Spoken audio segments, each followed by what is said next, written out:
Buenos dias. Good morning. Good morning. Happy Saturday.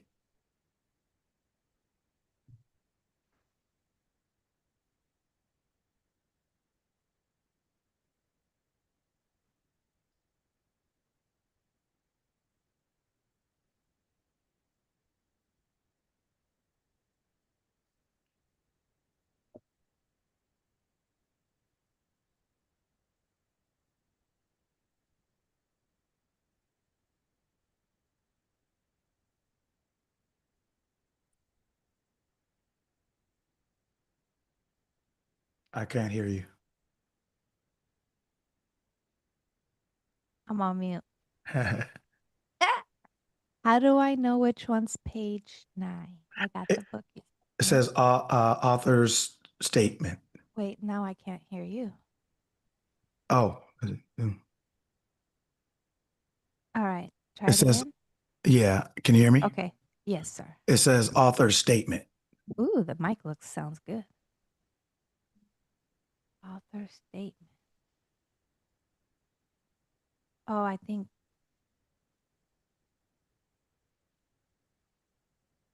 I found it. Okay.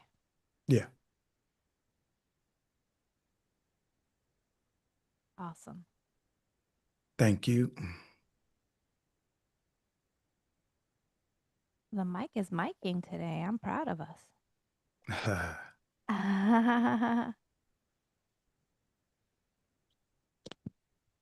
That's awesome. Good morning. Good morning. Good morning. Happy Saturday. Buenos dias.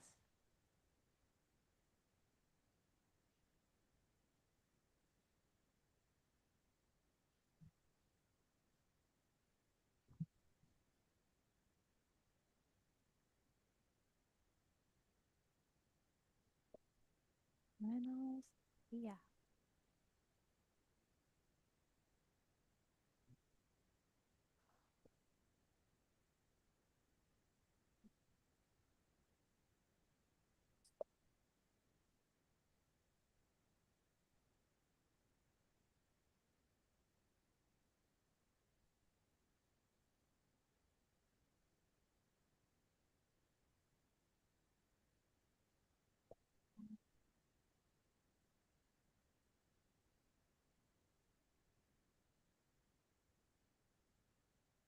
Okay.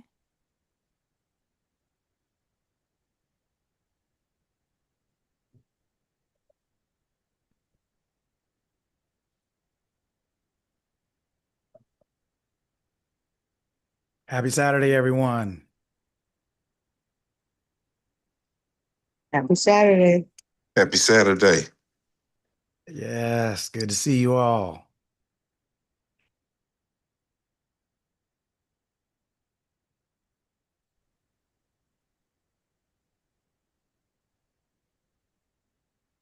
How's everybody's week going? How's everything?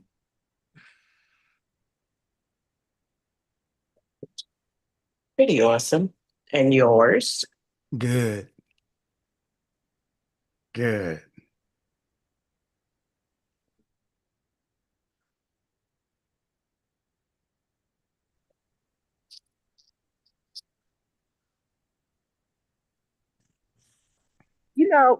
Coach Lucky, what's interesting, I know a lot of times um, we talk about money and uh, getting different things in our life. And my husband is out of town for the next like 2.5 weeks, and I just sleep so much more peacefully when he's in the house. Um, and and when he's not in the house, it's like I hear every sound. I don't sleep as well. It's just crazy. And that made me think because I'm out here walking my dog, and I was like, dang. So am I looking at him as like my source of peace, my source of protection, instead of like having that total congruence of I'm I'm safe, and no matter whether he's here or not. I don't know. Hmm. That part, that part got me. Oh, that's a great question. Uh, the answer is personal, but not necessarily no. It's almost like having a jacket. Sometimes you don't appreciate it until you don't have one. You know, you tell your kids, hey, take a jacket with you. And they're like, oh, I'll be back. Oh, I'll be back. And, they stay out a little bit too long. Then that wind hit or that sun go down, right? And they get caught out there and they're like, oh, I'm in trouble. I made a mistake, right? And sometimes it's not that their jacket is, saving them from Armageddon, but they recognize not having it in several moments and they realize what the jacket does. But the jacket is so it can feel like that in a moment. It can, but it's not necessarily that. It's if that's what you think it is. But no, in your case, you're just realizing like what it feels like to be without a jacket when you're used to having a jacket. And the warmth of a jacket, the familiarity of a jacket, just knowing you have a jacket, right? There's a comfort that goes along with that. But why do you think a jacket was made? And then who do you think came up with the concept of a jacket? The same I am that makes you feel safe. Well, safety is also reflected in physical things. That's why a jacket was made. That's why a seatbelt was made, right? That is why doors, locks on doors were made, right? So, and it's great. It's great that you're asking because there's actually what we're going to read today for the first couple minutes of class. We'll go into it a little bit, but no, not necessarily. No. Sometimes we just, you see things from a different angle and you realize, yeah, I'm always protected. But I also realize that my conscious awareness of being protected is given to me in physical things. And sometimes it's not always the same physical things that protect me. My awareness of being wealthy is given to me in physical things. Sometimes it's not always the same thing. Sometimes it's a different job. Sometimes it's an inheritance. Sometimes our mind gets used to the way wealth is presented to us physically or the way safety is presented to us physically. So then our brain, I should say. So then our brain, when that thing is not being used at the moment, our brain tells us that wealth or safety doesn't exist, but that's not true. It just thinks it does because it's not being presented in the same way. Right? So it is total congruence. I am safe no matter what. But sometimes our brain gets used to how safety is being funneled to us, right? Sometimes it's through a person. Sometimes it's through a seatbelt. Sometimes it's through the lock on a door. Sometimes it's through having insurance. Sometimes it could be through a litany of things. Remember, the source is infinite and has infinite ways to funnel its awareness of being into physical form. So as long as you retain the awareness of being safe, you'll always be. But your brain still has preferences used to as it gets used to things. It starts to think that is safety. And it's like, no, that is just the reflection of safety. That's what I'm using physically to reflect your awareness of being safe.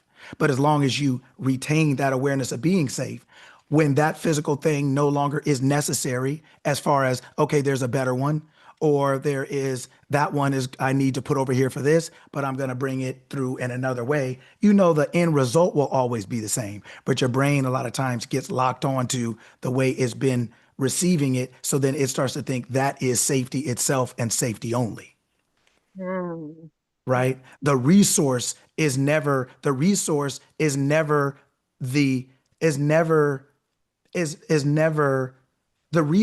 becomes humans' answer, but the resource is source's choice, meaning I am can get you something through anything. Humanity starts thinking that whatever it got first or whatever gets most is the only way or is the thing. And it's just a reflection of the thing. And the thing is your awareness of being something. So when you're aware of being safe, you'll always be. But how safety is provided for you is different. Just like you travel a lot and your husband's not always with you. So what happens then? Right? You start, so then, but you have an agreement with God because like we talked about, God is obligated to take care of you, but it's only through what you're aware of being that, because that is your free will. So it means whatever you tell yourself is true is true. So if you're always safe and you're traveling by yourself, then safety is going to have to be presented to you in a different way because your husband's not with you in that moment. So it's got to be presented in a different way, and it will be. But your brain is always looking for what it knows because it doesn't know tomorrow or 3 hours from now. So it's always looking for what it's familiar with to determine or decide if something is still present or not, or true or not. And you as the mind have to know, as the owner have to know, no, I said I'm always safe. Therefore, it doesn't matter where I go or what I do. That's still the truth. It just but since I'm somewhere else doing something different, doing something else, then that safety is going to be reflected differently because the usual suspects aren't around, my husband or my son or my city or my seatbelt, right? But it's always going to be reflected, always. That is good. Okay, good. That's funny you mentioned that too, because when Lucky's out of town, I am on lockdown. Like I lock everything up, and we have a joke about it. Like Lucky will call me and he'll be like, "Are you over there? Like full lockdown, everything locked, all the stuff, right?" And I'm like, "Absolutely." And it's like fun. I made it like a fun thing. We laugh about it and all the things, but I am absolutely like all you see probably coming out of the house is my arm coming out to grab like the DoorDash probably, and then the house gets locked down right again. Like I'm just like in the cave, like ain't nobody going nowhere, and it's fun. That is so funny because I'll be like, did you check the cameras? I heard something. Did you see? Do you see something outside? Do you see something outside? I want a camera, and Lucky's like, "Why? Look at where we live." I'm like, "I don't care." If we need a camera, I'm moving. I ain't doing it. It's too much work for me. Happy Saturday, everyone. Happy Saturday. Today is going to be a wonderful day because even in this conversation we're having right now, we're going to read a couple pages because we have to understand something. And Auntie Shakey's question is really the perfect question for the perfect class because it's lining up exactly with what we're going to start reading today and discussing afterward. So when we're reading, everybody can put your hand up, whoever's available to read, just kind of put your hand up so we can choose you, have you read a paragraph or two or whatever, so we can make sure everybody gets a chance. So if you want to read, please put your hand up, let us know and we'll do it. But whether you're reading or just listening, pay attention, really listen to what you're reading if you're reading, and Thank you. and listen even if you aren't reading. Listen, because these are the question that Auntie Shaky asked is the same question about any area, Mhm. right? What happens if the thing that I've identified with as the physical reflection of my desire is no longer present? What happens if I change my job? What happens if this isn't here anymore or that isn't here anymore? Is the thing that physically represents not here anymore either? That's why we hang on to people or we hang on to jobs or we hang on to this or that because of what it because that physical thing represents the thing we really want. It's not the physical thing that we want that much. It's what that physical thing represents to us, what we think it means. That's what we want. We want the feeling of safety, or we want the feeling of wealth, or we want the feeling of love, or we want the feeling of success. So we want the awareness of being that. When I say feeling, I mean awareness. I don't mean emotion. I don't mean like or crying. I mean feeling, the awareness, knowing you are something, knowing you're safe, knowing you're wealthy, knowing you're successful. That's what I mean by feeling. So when I'm going to say it this way right now, when we ask God for something, let's say we ask God for money. And so we have a job and we're making $10 an hour. So we ask God, we're saying, you know what? Like I said, I'm just saying it this way for right now. We ask God, we had a job, we're making $10 an hour. We ask God for more money. So we say, okay, we're making more money. We want $20 an hour. Well, at your job, they may not be able to give you $20 an hour. no matter what you do. So your awareness knows that. Your awareness knows how to get this working, right? So it says, So now you may be in a grocery store and you may see an advertisement, now hiring. You never thought about working on a grocery store, but you see starting at $21.95 an hour. And you're like, well, shoot, let me just apply. I mean, it's no big deal. I wasn't looking for it. So now you applied and they were like, well, can you come in for an interview today? And you were like, yeah. And they were like, well, you interviewed and they were like, you're hired. Would you like to start tomorrow? Can you start? And you're like, well, I didn't even give the other place my 2 weeks. They're like, oh, well, you can give them 2 weeks if you want, and you're like, okay, well, I'd like to give them 2 weeks, but they're like, but you're hired right now. So now you're making $21.95. You never planned on working at a grocery store, but you were at the grocery store because that's where you saw the advertisement, right? So that's why your awareness moved you to that place. Your footsteps were guided and your paths were directed, right? So by the awareness of making more money, right? So, but the whole thing is that awareness guided you to a new job. Here's the trick. You got the new job. So now that you got the new job, here's where everything happens. Now you start looking at the new job as the answer to your income. That's where people get tripped up. They start looking at this new job as like, oh, well, I'm making $21.95. So then 6 months later, they're like, oh man, COVID came. So now there's not enough, not enough hours for everybody. So then you're like, oh shoot, I'm in trouble. I'm going to lose my job. And you forgot 6 months ago that you wanted something that you have now. And you forget to go back to where you got it. You start looking at what you have and trying to figure out how to get more out of it. You're trying to squeeze more out of the orange. You've already had a cup of juice out of that orange. There ain't no more juice left in that, right? But you think because this orange is in your hand, you keep trying to squeeze it. You keep trying to squeeze it and get more out of it, instead of realizing the same place I got this one is the same place I'll go back and get another one, if that's what it requires. So it's like, okay, you know what? I like the money I'm making, but I always want to be safe and make money. I want to make $22 an hour, and I always want to be employed effortlessly and easily. So then you're like, okay, so now they may find a way to get you more hours, or it may move you to another job where now you have both, because now you're figuring out really what's important to you. But my point is that when the source gives you the resource, see, what you call a business, God calls a funnel. Your awareness calls it a funnel because God owns it all. So when Marlon says, I want to make more money, then God's like, okay, well, what idea, what I know Marlon's an entrepreneur. So working for somebody is not going to probably work for him. So I got to, because what did it say? I know what you have need even before you ask. Before I formed you in the womb, I knew you and called you by name. So Marlon's experience is tailored to Marlon. Auntie Shakey's experience is tailored to her. So the answer, they both may ask the same question, but they're going to get different answers, different ways they're going to be guided differently because they're different people. They're different personas. They're different characters. They have different awarenesses of being. So what's going to work for Marlon is not going to work for Auntie Shakey. It's not going to work the same. So the same options aren't presented. The same ways aren't presented. So now he says to Marlon, you know what? Why don't we start making have a little smoothie bar thing? Why don't we try to do that? Right? And so Marlon, it comes into Marlon's brain and Marlon is like, oh, this is an idea. Right? But I am already knows that this thing is already created. He's moving Marlon to where this already exists. So Marlon calls it an idea, or humanity calls it an invention. But invention comes from the Latin word invenio. It means to stumble upon, right? It doesn't mean to create. It means to stumble upon. So in Marlon's brain, he thinks he stumbled upon or he came upon an idea. But I am already knew this thing existed.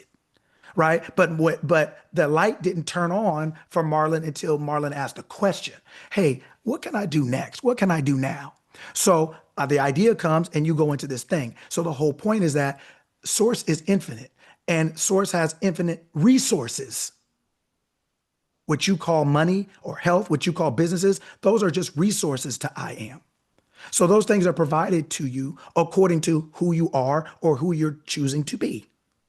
But so the whole point is whatever resource is provided to you, it is always, it is only, It is always, it is only, one more time. It is always, it is only a resource. It is not the source. Your job is not the source. It is a resource. It is not the source. It is only the resource.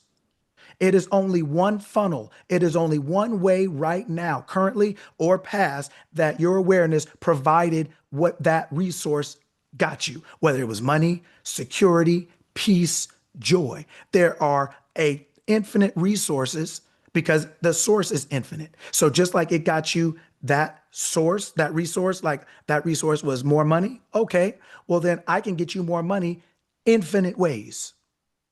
So anytime you want more, you go back to the same place you got it.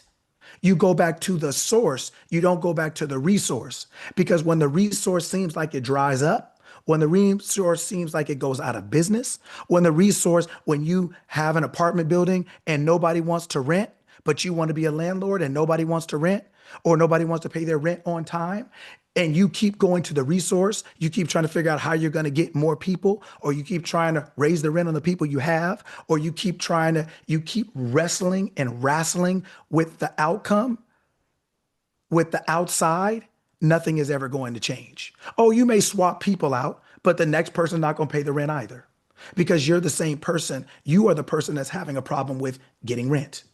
If you don't change, all you're doing is changing the outside, and the outside is going to be the same person that looks different.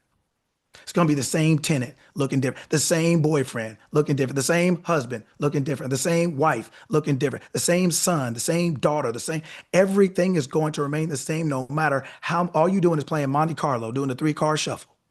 That's all you're doing with it. You're not changing the cups or the dollar or the rocks or whatever you got under it. All you're doing is moving it to do the other. That's why humanity comes up with this thing called robbing Peter to pay Paul. You know, we say, I'm just robbing Peter to pay Paul. And what do I always tell you guys? God doesn't do that, because God is Peter and Paul.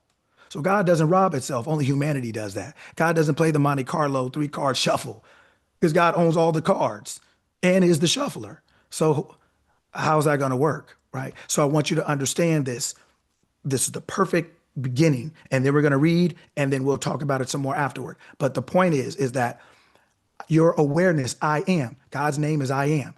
I am, that is you. That is you, first person. When you say I am, you are the self of you is what people call God. The self of you, not the physical body. The physical body is the expression of the self of you. It is the car, the vehicle that you, I am, is riding around in and through. It is only the expression of you. It is not you. It is yours, but it's not you, but it is the expression of you. So if you want to know what you think about your health, take a look. You want to know what you think about your money? If you want to know what you think about you, whatever part of you, health, money, relationship, success, look at that area of your life outside. It's reflecting back what you're thinking. That's why it says, as above, so below, as within, so without. Everything you see without started within. Just like when you speak, you take a breath in first, because you need air first to breathe out. Can't speak out, in. It has to go from in, out. Now we do it so quickly, we don't recognize it, but it's in, out. As above, so below, right? As in here, everything comes out, right? So always start with the source. The source is where everything comes from. You want to make more money? You go to the source. The source gets you a resource that allows more money. Now that says, now you want something else. So the source says, okay, is the resource I gave you presently that you have, is that enough? Is that going to provide the thing you're asking me for now? If it doesn't, it moves you to where the next thing you're asking for is. So don't be afraid of letting go of the resource that you currently have to get the next one you need, because the next one you need is the one you're asking for. You're asking for me for something. You wanted $21. I got you this job. Now you want to never be laid off again in your life. Well, then this ain't the place to stay for you, because in 6 months, COVID is coming, and you're going to have to go. You don't know that yet. So then when your awareness gives you another opportunity, you grip to the one that you just got so hard, and you're thinking, oh, well, that means God doesn't love me anymore, or I'm going to starve, or things like that. Because your brain is telling you that this resource I have is God. To your brain, it is. To your brain, it is. And you have to be able to separate the two. The resource is not the source. It's just the resource. It's just another thing that your awareness can provide for you with and as. But your awareness is infinite and has infinite resources. God can't be infinite and run out of stuff. God is, you're going to live forever. Let's just say you're going to live forever. We're out of water. Then what? You're going to live forever. We're out of air. Then what? You're going to live forever. We're out of food. Then what? Right? So I am is not a physical being, but we're just using it as like I am is infinite. Source is infinite. That means all the resources are infinite. There's infinite ways your awareness will take care of you infinitely in infinite ways. So you don't have to hold on to what you have, like God went out of business. Or like, you know, they're not making any more of these. Right? Your awareness always has more than enough. And that is you, your awareness, I am, always has more than enough. But you have to identify yourself as the owner of that in order to have that experience. You have to identify yourself as the owner of that bank account in order to have the experience of getting the money from the teller. You have to show them your ID. You have to identify yourself as the owner, not the earner. You've already earned. You've already put the money in the bank. The creation's finished. You've already earned. You've already created. That part is over. But now to experience what you created, you have to identify yourself as the owner of that thing. All of your desires are to get you. All of your desires are basically to get your attention. All of your desires are at will call, so to speak. They're already ready for you, but you have to identify yourself as the owner of that thing. That's all your desire is for, is to get you to go to will call and say, yeah, that's mine. I'm here to pick up. Like DoorDash and Uber Eats, I'm here to pick up. You're not cooking the food. You're just picking up what's already done. You're just identifying yourself with what's already done. Your desire is already done. It's just getting you to identify yourself, not to try to be it or become it, to identify yourself as it and allow it to come into your world. Because you are now the being that can happen to. You are now the being that this makes sense to have. For us who have kids, we all love our kids. But if they're 5 years old and they ask mom, dad, can I have a Ferrari? You're like, what? No is not a lack of love. You're not the person that can handle this thing. This doesn't go with that identity. That's why you have to identify yourself as this thing, because you're the one that has to manage this thing. Right? So if you're unwilling to say I'm healthy, how can you manage good health? If you're unwilling to say I'm successful, how can you manage success? You think success is a physical, external thing to manage. They tell you, oh, be smart, get a wealth advisor. Do this. I know of 2 people personally whose wealth advisors robbed them blind. I'm talking about, I know of 2 people personally. I can pick up the phone and be like, hey man, what's up? 2 people like that.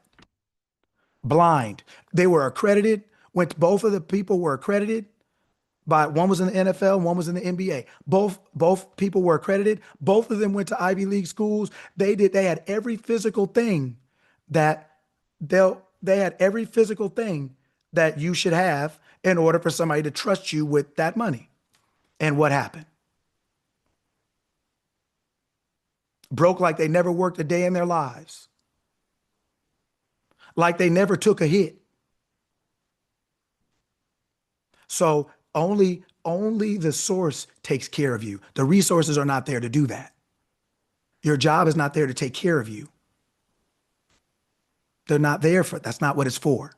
It is there as an expression of you. It's there as a funnel for your awareness to funnel who you're aware of being through, so that you can have that physical experience of what you're aware of being. It all starts and ends with you. That's what the Alpha and the Omega means. That's what it means.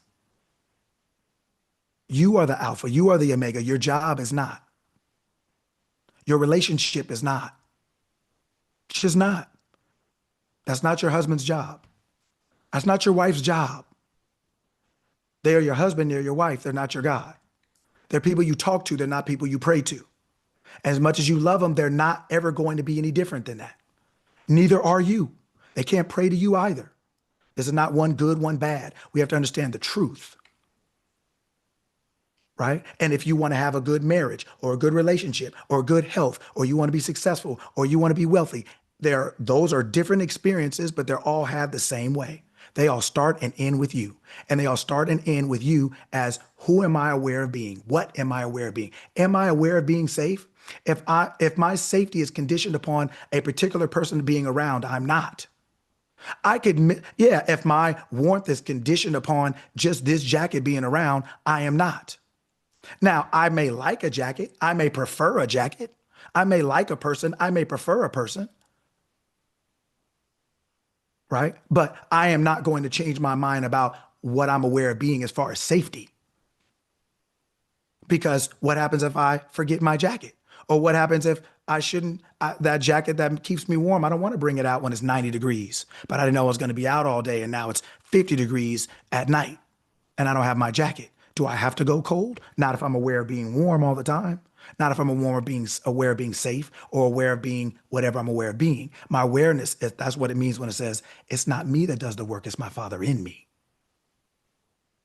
Your awareness is always guiding your footsteps and directing your paths according to what you're aware of being, to what it's aware of being. What it is aware of being is what you tell it you are. So when you say I am, and it's like, what are we?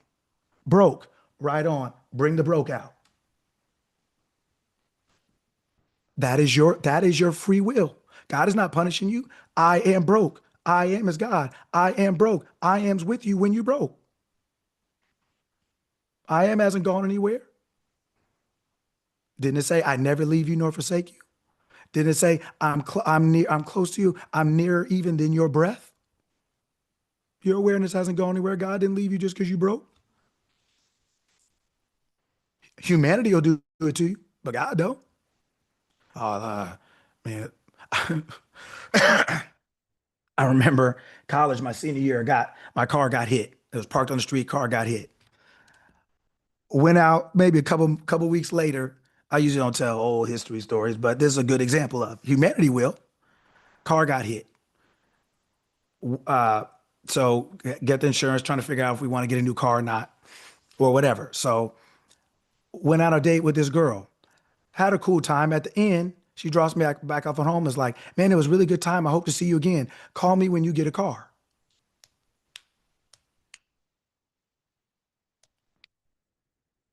I was like, okay, well, guess there went that one. Right? But, right, I say all that to say humanity will. Humanity will be like, well, it's not the way I want to be right now. So I'm gonna see you later. Right? Your awareness doesn't do that to you. Your awareness is you. That's the point. I am. God is you. You are one. It's never leaving you. It doesn't ditch you when it gets uncomfortable, when it gets inconvenient, when you don't remember who you are. It doesn't forget who you are. It doesn't forget who it is or who you are. When you forget who you are in your humanity, I love you anyway. I'm with you anyway. Right? So I'm just using a ridiculous example from decades ago, but it goes to show you that people will do that because people, for whatever reason, humanity does what they do. Right? But God doesn't do that. So I say all that to say, and we got to start reading now, but I say all that to say that the source is the source. That's the only source. There's only one source. Your job is not your source. Your relationship is not your source.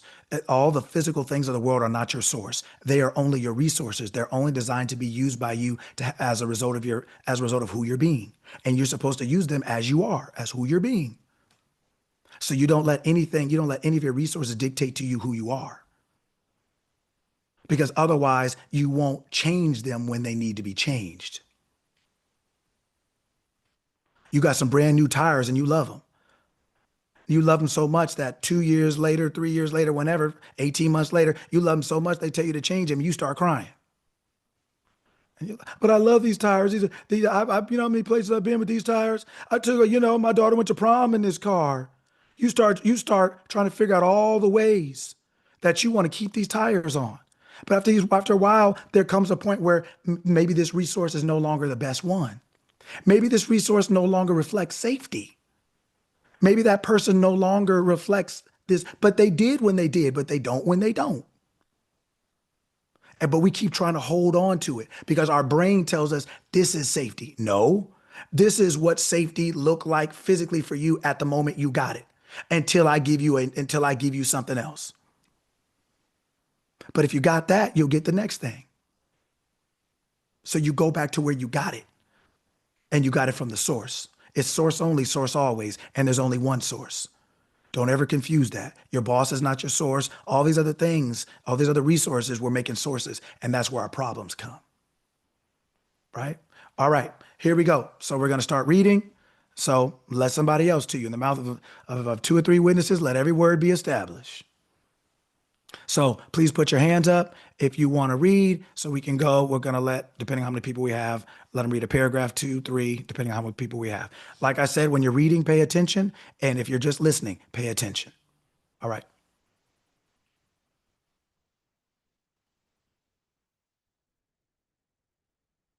Sorry, I was muted. Miss Karen, go ahead.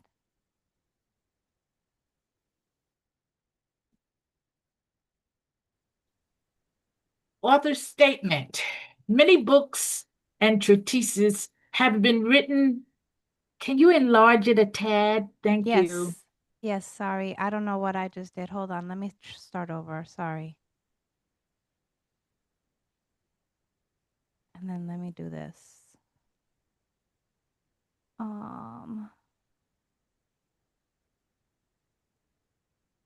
Here we Okay. go. Is that better? It is indeed. All right. Many books and treatises have been written on the subject of success and the methods to be used in obtaining it. These works have been the honest statements of their authors, who have used and found them successful. The student, in attempting to apply them, has usually been successful for a while,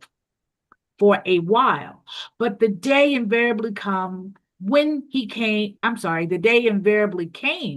he found that something was lacking and that same methods which formerly brought success failed him in his need.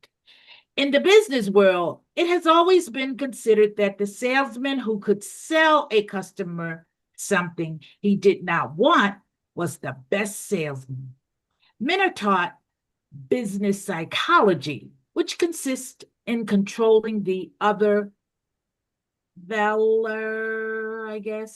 feller's mind through the power of mental suggestion and making him do what the salesman wants.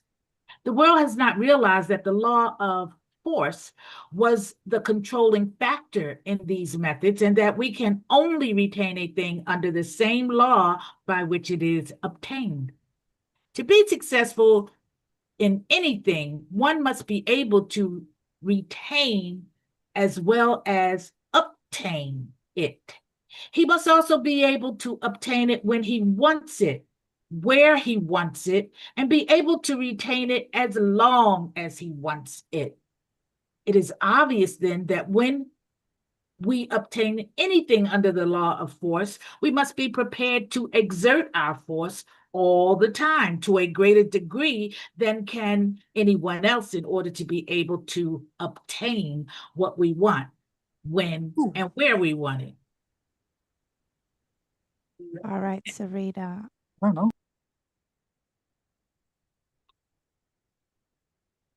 Do I continue?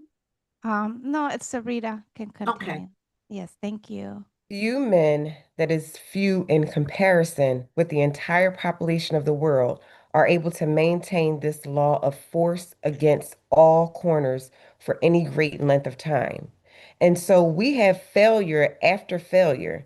Some are able to maintain it for only a few months, others for several years, while those who are able to maintain it for a lifetime against all comers usually do so through making a sort of truce or combination, trust with others of their kind.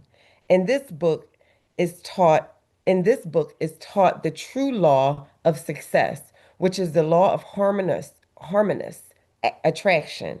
Under this law, things come to us because they want to come. and not because we make them come. They remain, hold on, they remain with us because they want to do so instead of working to control. Can you scroll up some? Working to control the other fellow, we learn to control ourselves and become so strong, powerful, and harmonious in our attractive power that the things we want will want us so much that they cannot remain away. The salesman who uses this law finds that he is led to those who want to buy his goods instead of to those who he has to force into buying. The result is that he has a satisfied clientele instead of a dissatisfied one. That instead of having to dodge around the corner when he sees a former customer approaching, he goes up to meet him knowing that he will receive a hearty welcome and probably be given information which will help him make other sales. The businessman who uses the law can go to bed at night with his mind free from the fear that he may wake up in the morning and find himself a pauper because his, can you scroll up some?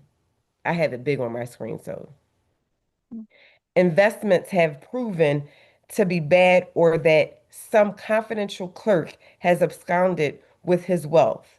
The person who uses this law to obtain happiness or any other ideal will find that he has not been chasing an aimless fetus, which disappears just as he thinks.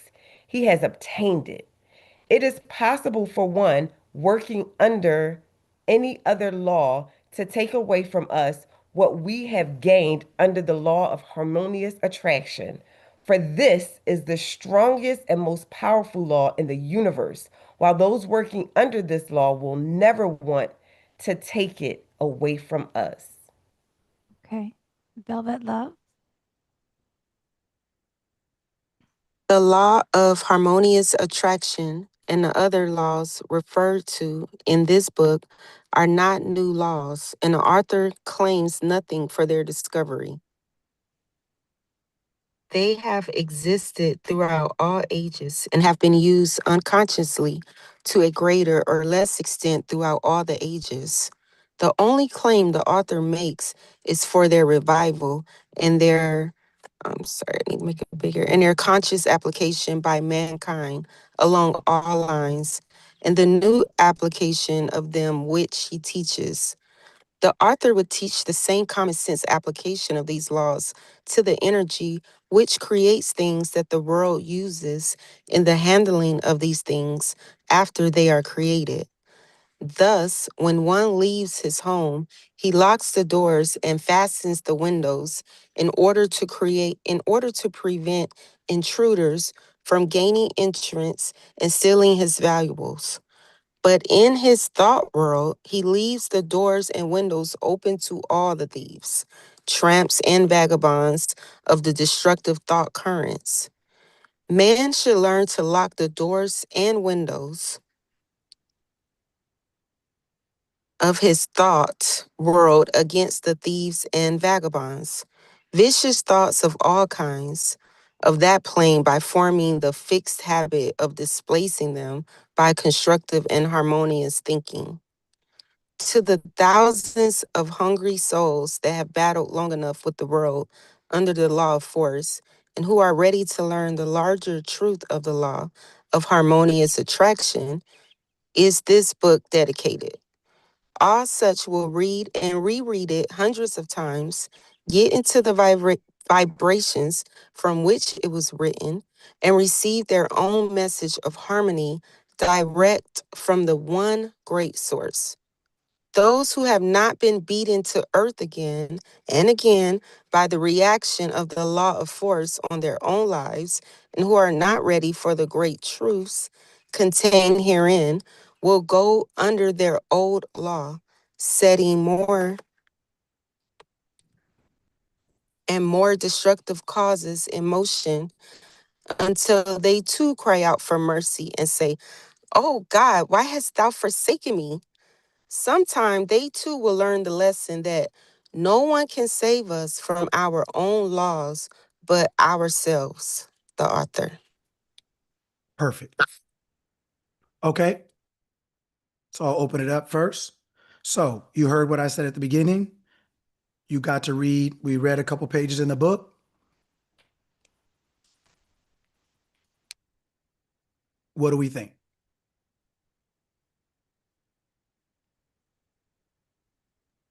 It is better to use the law of harmonious instead of the law of force, because if you're forcing it, then like just like the example in the book, in the passage, if you're forcing it, you gotta duck and dodge. You may have to like it's not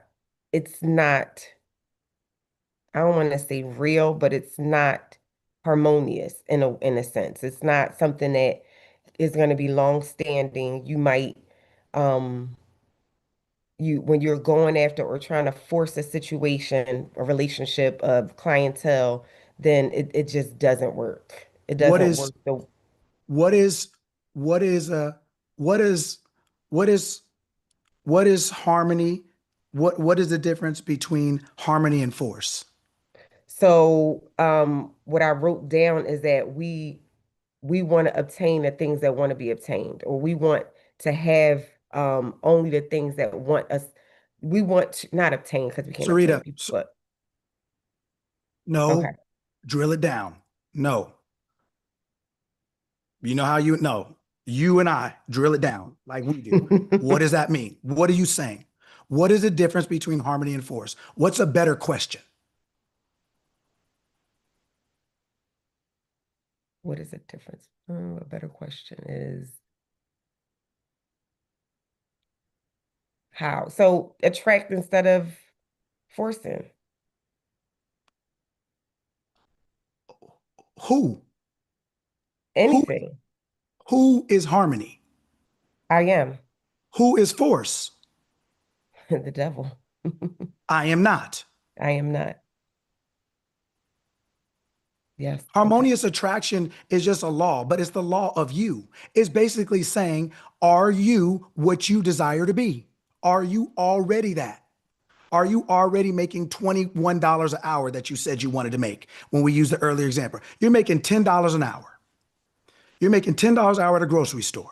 And we're saying to ourselves, man, I want to take my kids on vacation, or my kids need shoes, or I want to take my husband somewhere, my wife somewhere. I need to pay my bills. I want to go for whatever reason you want to start making more money.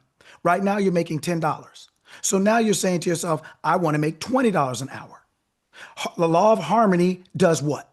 When you are to be harmonious with yourself, you do what?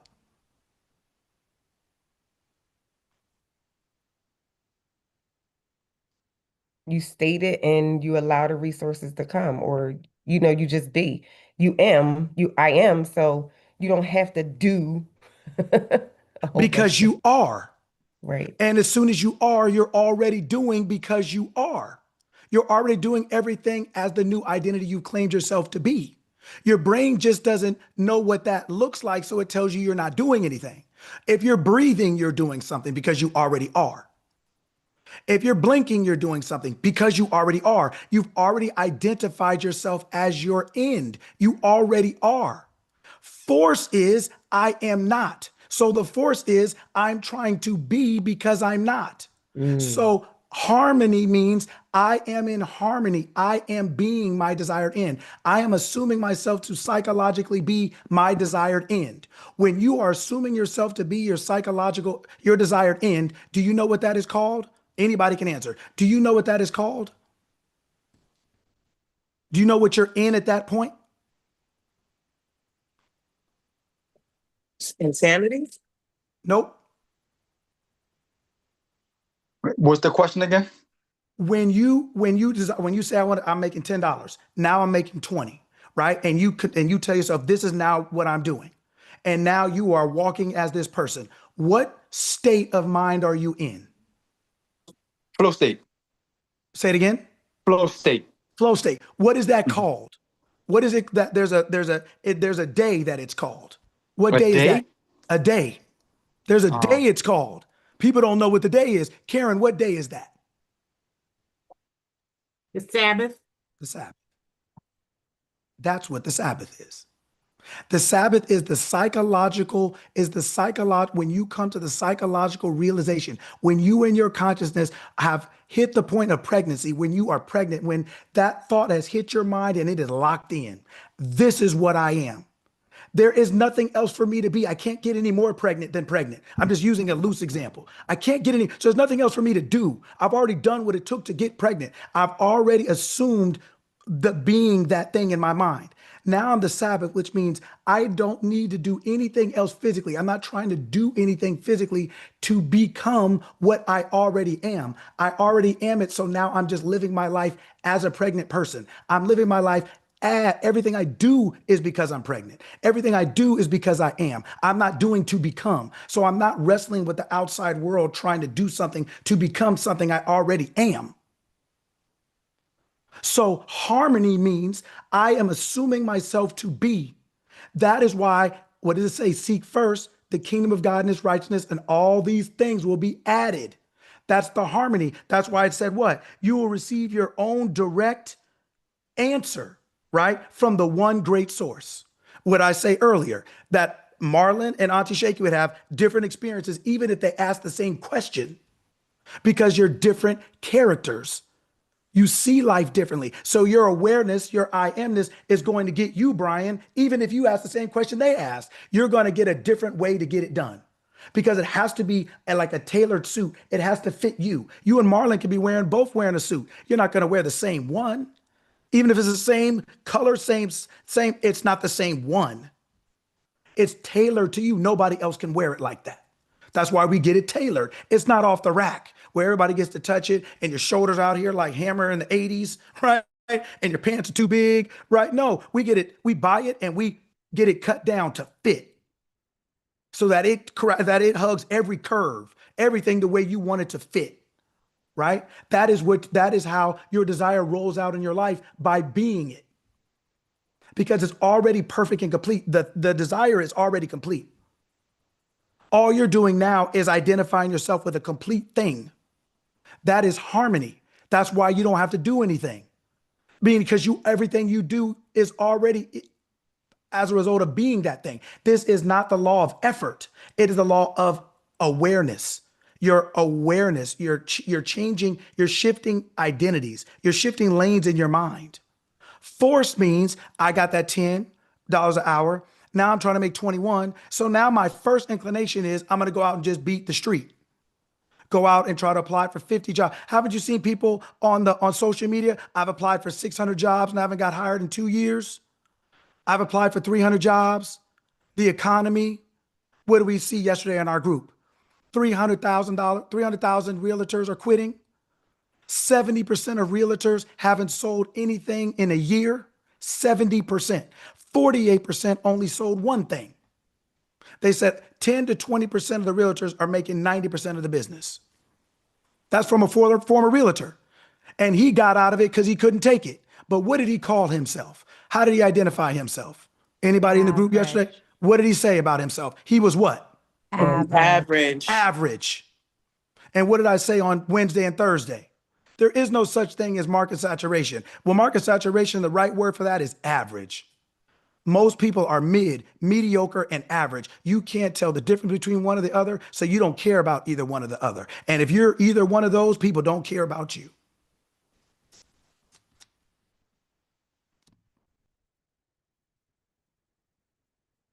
Right? So what we're saying here is harmony is identifying yourself as that thing. Force is I'm not trying to be. So then you're always chasing. You're always hoping. You're always wishing. That's why I said you're trying to, what did he say at the beginning? You're trying to sell something that people don't want. People teach you to sell, but the first thing they tell you is you got to trick people. Why do you have to trick people if that's something they want? You got to trick your 8-year-old into some ice cream? Oh, here's the airplane. You got to do that with vegetables, right? You got to do that with medicine. You got to put on a 3-wing circus for those two things. Ice cream, cake, cookies, donuts. You got to put a lock on the thing. They breaking into it. But they'll break into you too to get what you're selling, if that's who you are. If you're in harmony with, I'm a great success. I see you, Monique. I'm a great success. If I want to sell it, somebody wants to buy it. That's what it says. What it say? The things we want us and lead us to who wants it.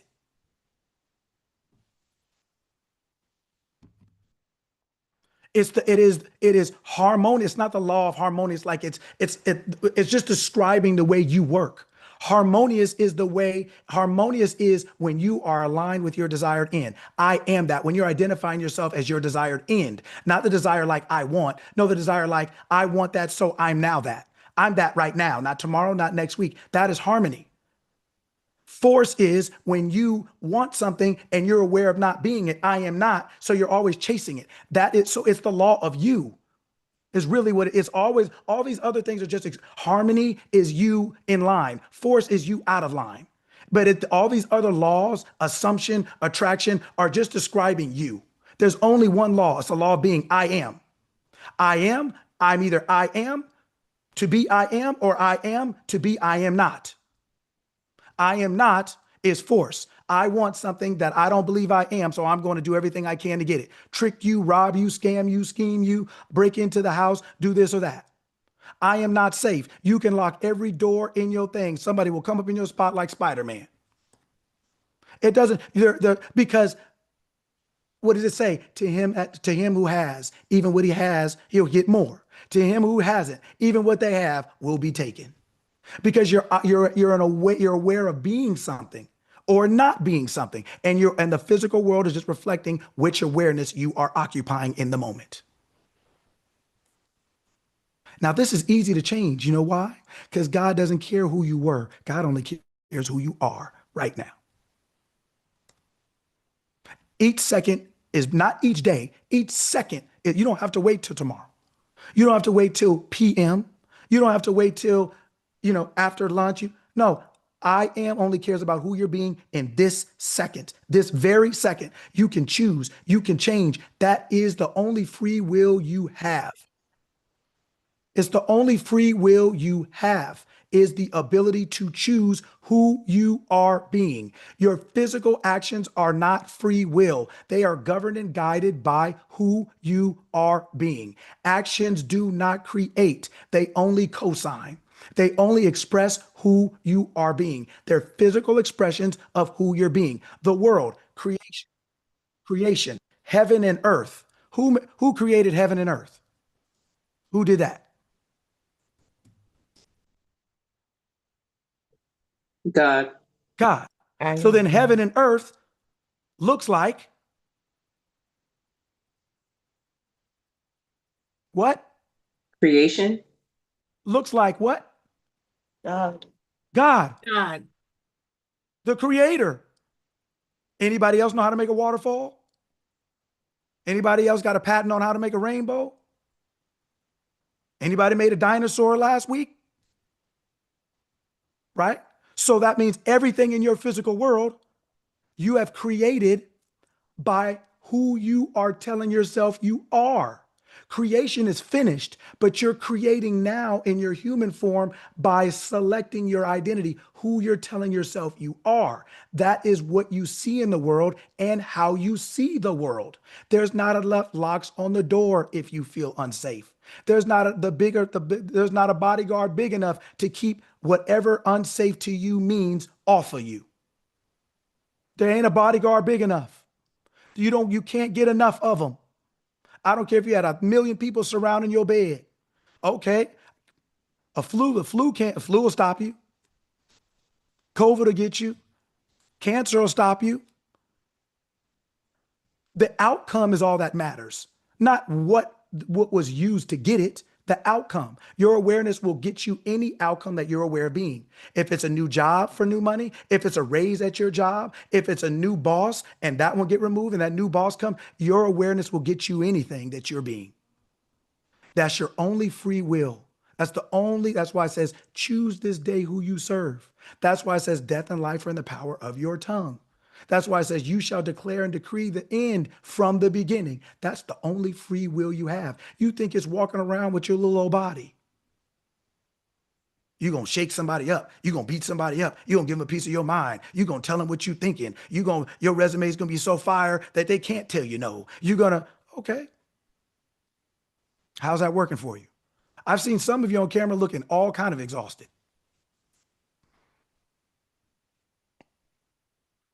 You're wearing yourself out with force. You are trying to force everything. And when you try to force everything, guess what? You can't stop. Because it's on you. Yes, because it's on you. It's on you. It's force. It's on you. Harmony is on I am. I got ways and means you know not of. My ways are higher than your ways. Force is on you. You got to grind. I am is my yoke is easy and my burden is light. Which one you going to take? Monique. Happy Saturday, family. So I'm a whole alchemist out here, right? I just be like waving my magic wand, and like my sister will call me like, I can't find parking, and I'll say, okay, wait a minute, go down the block, make a right, go down, and I'm on the phone with her, and she's like, oh my God, how do you do that? Right? I took my daycare kids to a new park in the area, and as we were coming, some building that I don't live in, but as we were going through, the door was open, a door open, and then we get back there and they play, and it's time to leave. You need a fob to get out, but I didn't know that because I don't live there. So I'm like, oh my God, I'm stuck. So I'm like, hello, hello, and I'm like banging on the door, and I said, wait a minute, I know who I am, and I stood there for a second. And a man showed up by the other gate and he said, do you need help? And he put in the code and he let us out. Now, I say all that to say, when I sit here and I look at my bank account and my bills, something ain't adding up. And I be forgetting who I am when it comes to that. And I don't want to create a vehicle that's going to give me the money that I'm expecting. But at the same time, my brain is telling me I need to create a funnel. I need to have a class or something to put online to sell. Like, I don't want to hustle. I just want to sit back and receive checks in the mail, like my sister Sarita. Um, so I read the same thing that everybody else read. And I just needed to share that because there's noise in my ear and I want to be able to focus. So what's great about that is I'll say it this way. Here's what we all have to know and understand. Source is infinite. All of Source's resources, all of heaven and earth, everything that it created are also infinite because those things last as long as the source lasts. So you are infinite and so are all of your resources, meaning all of your options. Out of all the options that exist, all infinite options that exist, you find the thing that you can tell yourself you are, you have, you be, you do. You tailor your own experience. You pick your own thing that you say, this is good for me. Sarita said, I always receive checks in the mail. That was something that she picked. It was just an option amongst infinite options. But that's the one she picked for her because of who she is and who she's being. There are no right or wrong. God created them all. I am consciousness created them all. There are no right or wrong. The only one you have to pick is the one that you pick. Then you pick the one that you are willing to tell yourself, this is what I am, and that's it. This is what it is for me, and that's it. Is it checks in the mail? Is it I always have good ideas? Is it I always create classes that people want to come to? It doesn't matter. You just pick your own way of realizing, look, I am the source. So I am going to tell myself what? I always have more than enough money, right? Now, as soon as you tell yourself I always have more than enough money, that is true right now. Not later, not next week, not when payroll starts, not in 2 weeks, then you get your check. No, that is immediate. I am is right now. God is right now. I am is right now. So that means you are it right now. So that means everything that you're doing from that moment is as the person who has more than enough. Everything you're doing is from that, right? Well, your brain will tell you that's not true because it still looks at things the same way because it sees things the same, or maybe you're seeing the same things. But that is the Cain and the Abel. Really, that's what Cain and Abel represents. Cain is your physical mind, the earth mind, telling you that things are only what you see, taste, touch, hear, feel, and all your five sense world. Abel is the natural gift, the one that says your gift will make room for you and set you before kings. That's what Abel is. It's the one that rises without effort. It is the Jacob, the usurper. It's the one that says, I know I'm not the oldest, but I'm the baddest and the coldest. And this is what's happening. So Esau, I know you were here first, but just kind of just slide over a little bit because I got to come out. Yeah, excuse me, brother. I appreciate you. Excuse me. I got to come to the front, right? Your inner man is always wants to come to the front. Your physical man, your physical world is what you see right now. Your inner man is always rising, right? And your outer man is always trying to, no, we got to stay like this. No, we got to stay like this. It's got to keep it like this. It's got to be like this. No, it's only like this. Can't you see it? Can't you see it? Because it can only see what it sees. But that's why it says walk by faith and not by sight. Because sight is a physical faculty. Faith, vision, that's why it says, right? For lack of vision, my people perish. Vision is non-physical sight. It is omniscient sight. It doesn't require a physical vessel to see things, to know things. That is vision. Right? You can see something that doesn't exist. When the mafia went out to Vegas and it was just dirt, did they build Vegas because of what they saw? No, they built it off of a vision, right? So you can see it in your mind's eye. That's your awareness. Now, those weren't angels. Jesus wasn't up there rolling with them, let's just say, right? And they still built a successful thing. We get into morals and ethics and right and wrong, and I am is not into that. Humanity is into that. So that's why you can't let your failures go. Not you personally, but you, meaning all of us. We can't let our failures go. We hang on to our past. We tell ourselves it can't be this or it can't be that. Look how I messed up. Look how I lost. Oh, I'm behind. Oh, I'm old. Oh, I've been sick. And you got people who are literally the opposite of angels building Vegas. So it's not about that. Yes, that is exactly what the tree of life, the knowledge of good and evil represents. That's why God said, don't eat that, because humanity will try to judge things good and evil, and it doesn't have all the information.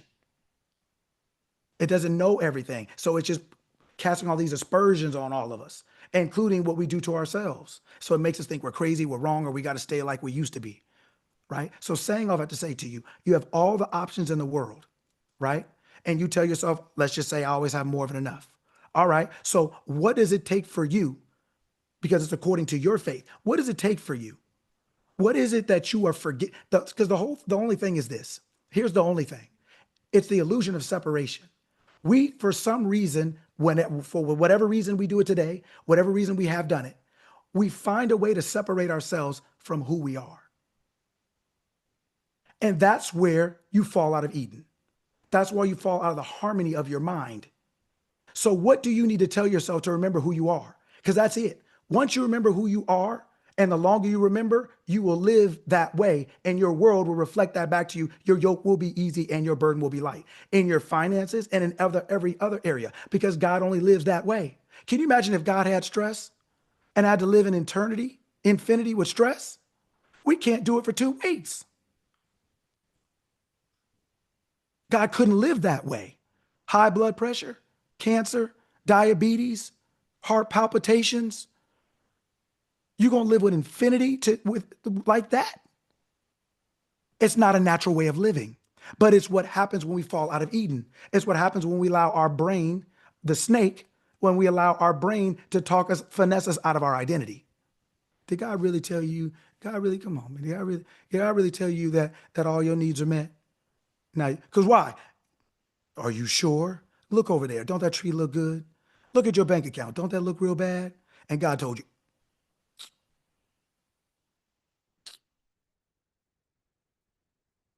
Yeah, your brain got a cold game to it, right? Hit you with the side eye, everything. The T and everything, be like, okay. Yeah, girl, okay. It finesse you right out of Eden.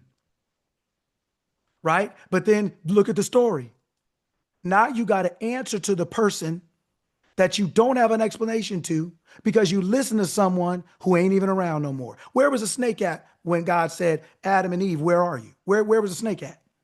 Did the snake take any accountability? Anybody? Did the snake take any accountability? So do you think your brain is going to take any accountability when you let it talk you out of taking your bank account from here to there? It's going to tell you it's bad. It stays bad. You or God ain't going to do this or that. And now finessed you out the Garden of Eden. Adam, Monique, where are you? I was hiding. Why? Well, my bank account ain't. Who told you that? Well, where's the snake? Hey, where's the snake? Gone. Now you out there butt naked all by yourself. You got to answer it. You're out there butt naked, literally and figuratively. You are on your own. You're on your own. That now you have to apply force. See, if you are harmonious, that's a direction. Force is another direction. Whichever way you go, that's what you get. So the key is to remind yourself, what does it take for me to remember who I am in this moment? What am I telling myself that I'm separating, that I believe that's causing separation of who I am? What am I telling myself that's causing this separation? Because when I separate myself psychologically, that's when I physically become separated from all of my resources because I've separated myself from the source. You can't do it literally, but figuratively you can. Like you're still Marlon, but if you get amnesia for a minute, you're still Marlon. So you're still Marlon literally, but figuratively, you don't know you are for a minute. You don't know you are. So your world changes, even though you still are the same thing. So what does it take to bring your memory back? What does it take for you, Monique, to remember who you are? What does it take? That's what you sit down because that's all you have to do is remember who you are. And in every moment that you remember who you are, that is how you speak to your bank account. That's how you speak to your relationship as I am. Remember when we had Justin on here the other day? And the first couple of minutes he was talking about some old craziness.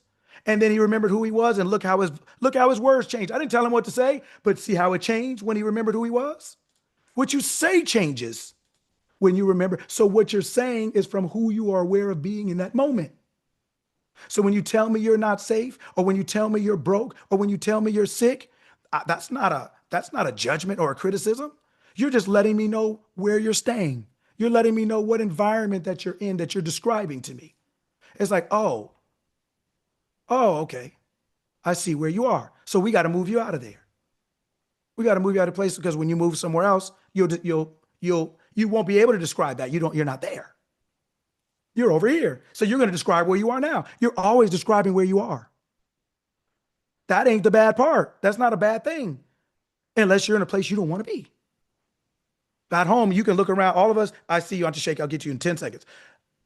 Everybody right now is where they are. All of you can describe where you are. You can describe your environment. So can a person in jail. What's the difference? The only difference is what you're describing. Like, but you both are describing where you are. So the faculty, you're still using the same faculties. Nothing is changing except where you are that you're describing. But the fact that you describe doesn't change. So let your descriptions give you an insight into where you are. Are you in harmony or in force? Auntie Shaky. You know, this just, first of all, Monique, thank you so much for asking that question. It just clicked for me. It literally just clicked for me. So, you know how you said earlier that, like what we see in life, you said it's reflection isn't the word that you used. What's the word that you use? Like what we see right now, like how life is, it's not, it's a reflection of who you're being. A reflection of who you're being, right? And so sometimes when you say that, it hits me kind of hard because it's like, oh, damn, you know, but then I think about it And I'm like, but no, that's not true. If I open up my bank account, to Monique's point, and it looks low, right? That's not true. You know what I'm saying? Like immediately, like that's not true because it's not true for who I am today. It was a reflection of who I was. Like, yes, but all I have is right now. Yes. And in this moment, that ain't true. What I'm looking at is not a reflection of who I am. Correct. Like that just clicked for me. So when you said, what's the thing that's going to remind you? The thing that reminds me is if I see something that I know that I don't want or I don't want to see, I'm reminded that ain't me. That's not me. So that just clicked for me. And That's correct. You know why? Because everything you see is a reflection of you, and or how you perceive what you see is a reflection of you. What you tell yourself that means is a reflection of you. So when you said, yeah, that was me yesterday, because that's how I thought yesterday. But since I am me today, and that's not how I think today, then I don't see what I see that way. That's not true. I don't perceive it that way. I don't see it because I'm not looking through those same eyes. I'm not looking through the eyes of that account. I'm looking through the eyes of this identity, and this identity has access to that account. And so what do? I hold fast to my profession of faith without wavering. For he, your awareness, I am this, is faithful, that promise. That if you tell yourself you're something and you stay in that frame, that is how that happens. That is how that thing that you saw, dries up, dies out, and the thing that you are being pops up. But what happens is, what did you say? That's me. That's not me. That's all cool until you look at your bank account from yesterday. And what do most people do? Oh, shoot. Well, maybe I'm not the person I said I was. That's why it never changes. Not because you weren't the person you said, but because you let the outside finesse you right back. You let the snake talk to you. Got you right back out there butt naked hiding from God. Got you. Let me just say it in a way we can remember. I want you to remember it on a Tuesday, on a Wednesday. This is not no service, no sermon. This ain't no seminar to make you feel good and forget when you close this laptop up and walk away. I want you to know, if you let the snake finesse you, you're going to be butt naked and you're out of the garden. You're out. Who told you that? Right? So when you look at your account, you say, you know what? This sucks. Okay, start from zero. This sucks. So I've obviously not been thinking properly. So now I'm going to choose to think properly. What is thinking properly? Write it down. This is what thinking properly is. Write it down. I don't see your hands moving. Is anybody looking for a pen? Don't just sit there and nod your head when I said write it down and you're not writing it down. Yep, I'll wait. Because I want you to write it down. I don't want you to sit there and air write it unless you're driving or something or you're working. But don't give me I don't want no platitudes. Write it down. So I'll wait. This is what thinking properly is. Thinking properly is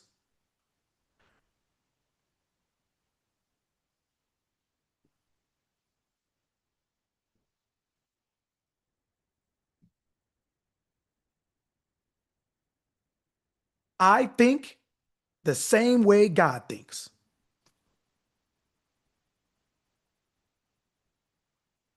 I describe it the same way God would describe it.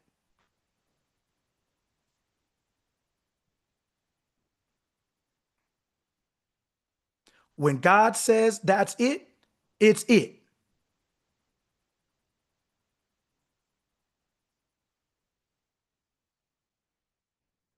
When I say that's it, it's it.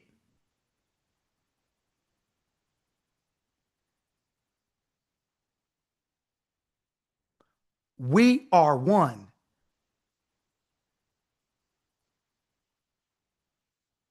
There is no separation.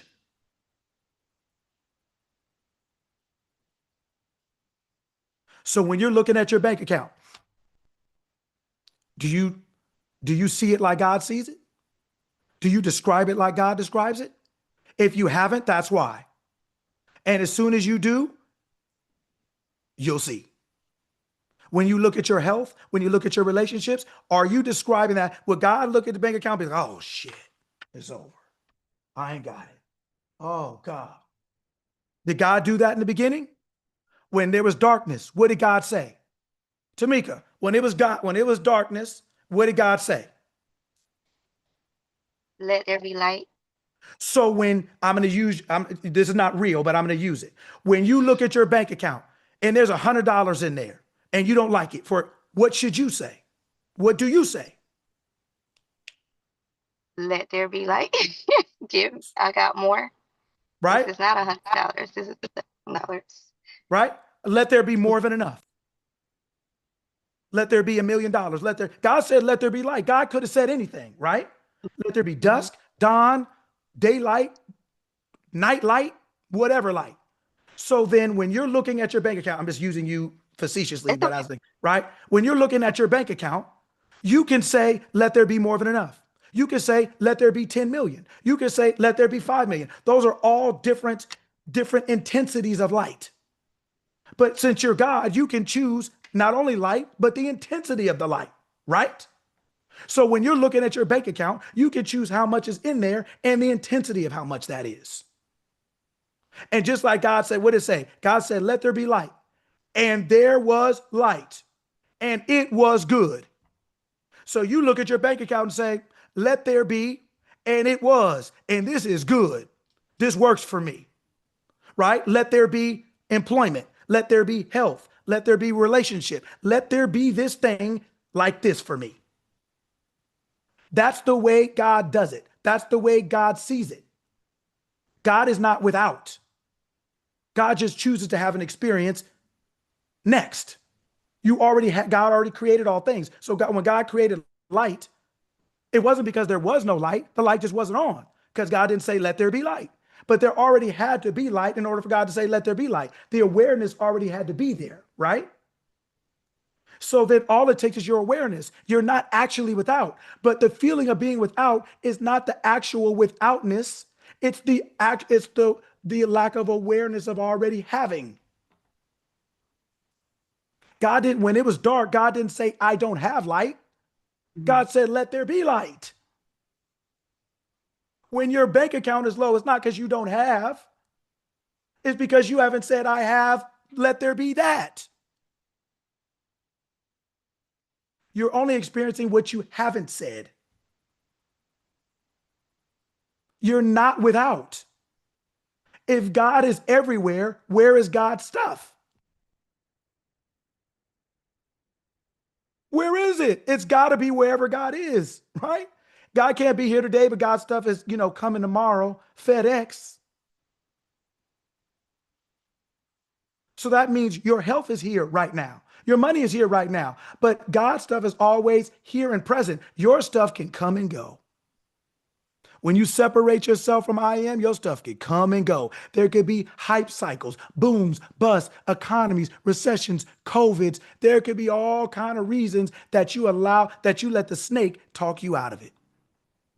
The snake, COVID, the snake, the economy, every physical thing that gets in between your relationship with God, with your awareness of being first, I am that I am.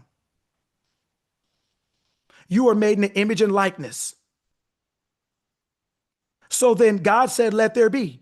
You're made in the image and likeness, Tamika. So then all you have to do is say, let there be. What was God's action plan after that? God said, let there be light. You said, I'm a millionaire. So then what do people say? Well, you got to do something. You can't sit around and do this or do nothing. Well, God said, let there be light. What did God do after that? You rested. Why? Well, why would you rest? If you said, let there be light and he rested, why would you rest? Because I am. Because you know it's done. Who gonna tell you it's not? Whose opinion did God need? Thank God he didn't need your opinion. We'd all be in the dark. Our light bill would have not been paid and we would all been shut off. We'd all been shut off. We are made in the image and likeness in physical form. That means we do the same thing the same way. It's not because we don't have it. It's because we're not doing it. We're not saying let there be. We're saying I hope there is. We're saying, well, what does Alexis think? Well, what does Ronette think? Well, what are they going to think about me if I say I'm a millionaire and I'm living in the trap? What are they going to think about me? What are they going to think about me if they say if I say I want to be a speaker, but I didn't have a degree? What are they going to say about me? Who is they? Who in the hell is that? Who is that? Are you praying to these people? Well, then why do you care what they think? They are your friend. They're your family. They're whomever else. They're anything but God. You can name them anything else you want to name them. But if you can't name them God, you're not praying to them. And if you're not praying to them, then don't treat them like you are. Don't think about them like you are. Stop putting everybody else's opinion of you over yourself. Stop caring so much about what they think that you stop caring about what you think. How are you ever going to get anywhere? You're not lacking. You're not without. The Son is here. That's why God said, let there be. God didn't say, what happened? Did I mess it up? Who am I? Maybe I'm not doing this right. God didn't do that. So you stop doing it. If God don't do it, you don't do it. If God don't think it, you don't think it. If God don't say it, you don't say it. Don't find a way to say the wrong thing right. You can't. Well, I was just telling the truth. I was just being realistic. I was just telling it like it is. And okay, well, then that's what you get. That's what you got. Yeah, it's keeping it real. God kept it real. Let there be light. That's real. If light is available, how come saying let there be light is not real? Because you don't know who you are. You think because you don't see it right now that it doesn't exist. But if you know who you are, you know all things exist because creation's finished. And you know that you're the creator, so you know you did it. Cisco, I can see him right here on camera. He knows he has a car. Does he have to see it to know he has a car? Does he be looking at it right now? He knows he has a car, so he doesn't. So he walks by faith. He walks by, he knows. He don't need to see it to know it. Well, so God created everything. So God created light. God didn't have, it was dark. God didn't have to, light didn't have to be on for God to say, let it be. I know it exists because I created it. I'm the creator. So I know it exists. So I don't have to see it before I say it because I already know it. So I'm already saying what I know because I know who I am and I'm the creator. No one else created it. So I know I created it. So I know it's there waiting for me whenever I'm ready. You're not waiting on money. Money's waiting on you. It's waiting on you to remember who you are. You're not waiting on help or support. It's waiting on you to remember who you are.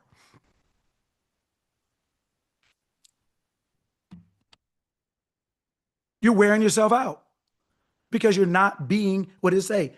Doesn't it say in your own book, you are all God's sons of the Most High? You're made in the image and likeness of God. God says, let there be. There ain't no action plan, no mission statement. There ain't no prayer circle. There ain't no healing line. There ain't no, you guys will wait all week, leg hurt, wait all week for somebody to lay hands on you. You could have did it yourself.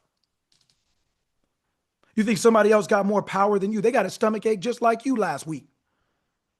They done ran a red light just like you last week, but they're holy enough to fix your leg and you're not. What kind of insanity are you working with here? There's only one God in all, above all, and through all. And that thing is not physical. It's physically expressed. It's I am, and there is no other. So whatever you're claiming yourself to be, that's what you are, and there is no other. So just like to Auntie Shaky's point, if I'm claiming myself to be this thing, I could look at this bank account and be like, yeah, that ain't me. It ain't delusion. I just know who I am. The delusion is thinking that I'm stuck or that there's all this is. God would have been delusional to be in the dark and stay there. That would have been delusion. Because if God said, let there be light and light came on, then it wasn't delusion to say, let there be light before you saw it. You're not delusional being who you want. You're delusional being who you aren't. All your pain comes from separating I am from you. All of it comes, all the pain comes from there, the wandering, the confusion, all of it comes from there. You reattach yourself in your mind. I am. That's it. That's all, period. And from there, I do everything. I talk like God talks. That's who I am. Christ is in me, the hope of glory. The kingdom of heaven is in me. How can all these things be in me and it not be me? How much more do you need to be in there? What, you want hell to come in there too? You want some of that? Well, you don't need it to come in. You already living it out there. You don't worry about it. You don't have to bring it in. Sorry, no. Like one of your brothers or sisters or one of your kids have that friend. You'd be like, yeah, stay with them outside. They can't come in here though, because yeah, I had a couple friends that were outside friends. Yeah, the outside friends, the ones that you be like, yeah, my mom can't. Yeah, you can't. Yeah, no, we good though. Can you come? No, but nah, man. No, yeah. You got some outside friends. You got to watch who you let in your house. You have to watch what thoughts you let. What did it say in there? What did it say? It said what? Lock the doors and windows of your thoughts. You think locking the door of your house makes you safe, not if the door of your mind is open. If your mind is open to fear, if your mind is open to being robbed, if your mind is open to being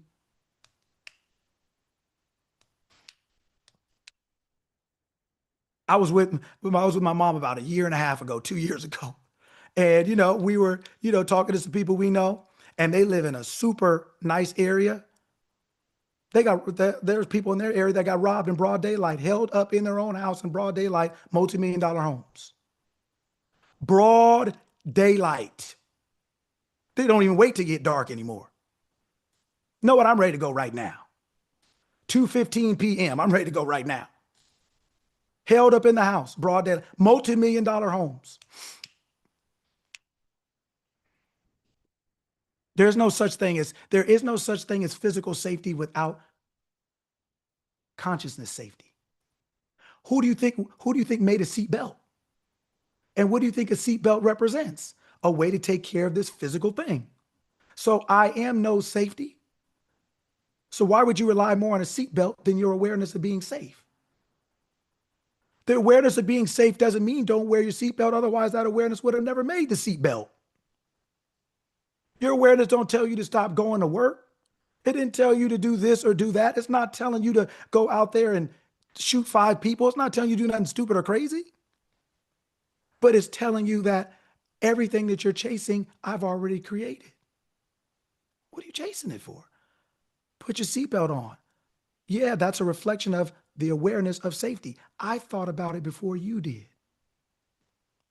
So you running around acting like I know people with more cameras around their house than the Pentagon. I'm talking about if you round the corner of their neighborhood, they can see you coming. Literally. When I tell you, man, that's a good thing about me. I know a whole lot of different people. Being from LA and doing all you learn, you have a whole lot of people that you come into contact with. I know people who, if you round the corner of their block, they will see you coming. That is how much they fear for their safety.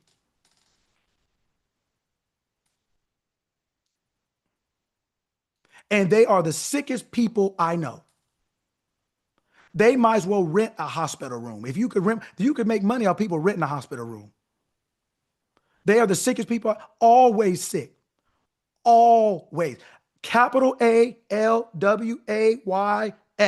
Always, all caps. They're the sickest people I know. So they have cameras to keep people out. How do you keep a flu out? How do you keep a sinus infection out? How do you keep bronchitis out? Yeah, fear will get you. Your awareness is going to make sure that you have the physical experience of fear. The net effect is the same. If you have the experience of being, I'm a great success, I am successful, your awareness is going to do whatever it takes because now you have an agreement. You've declared yourself to be. You do what God does. You do it the way God does. You look at this thing like this is what it is. This is who I am. This is how it's going. I don't let it tell me what it is. I don't let my bank account tell me what I am. I don't let them, they, anything outside of me tell me anything about me. I choose that because I was here before all of that. God in the beginning was God. Then heavens and earth were created by God. So I'm not going to let anything I create tell me who I am, and I created it. Right? That's what I want us to understand. We have to understand. There's only one source. Stop looking for other ones. Stop trying to make your spouse be it, your boss be it, your job be it, the lottery be it, this be it, that be it. There's only one source. And when you start looking for more than one, you're already on the decline. You're going to start having to worship another one. If there's another, we only worship God because we believe God is the source of all things, the creator of all things. Is that right?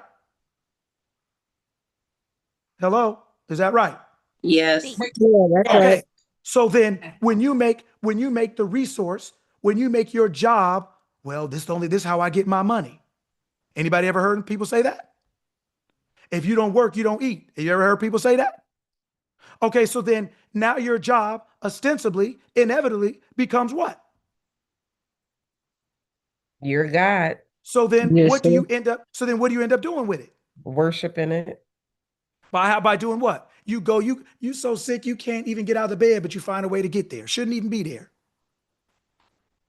If they tell you they're laying off, you think you're laid off. And that means you think God done laid you off.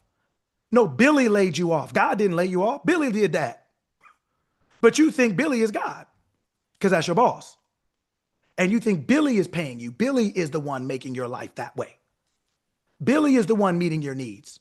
Yeah, but we go to church on Sunday saying, and God shall supply all your needs, and everybody's, come on, y'all, let's get into it.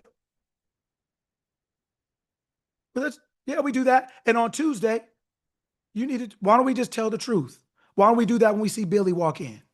Billy, my nigga.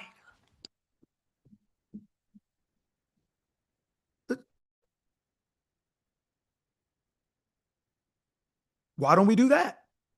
The net effect is the same. As soon as Billy tell you you're not getting a promotion, what happens to your desire to have one? What happens to it? Hello? Let's say it out loud. What happens to it? It fades. It It what? goes away. It goes away.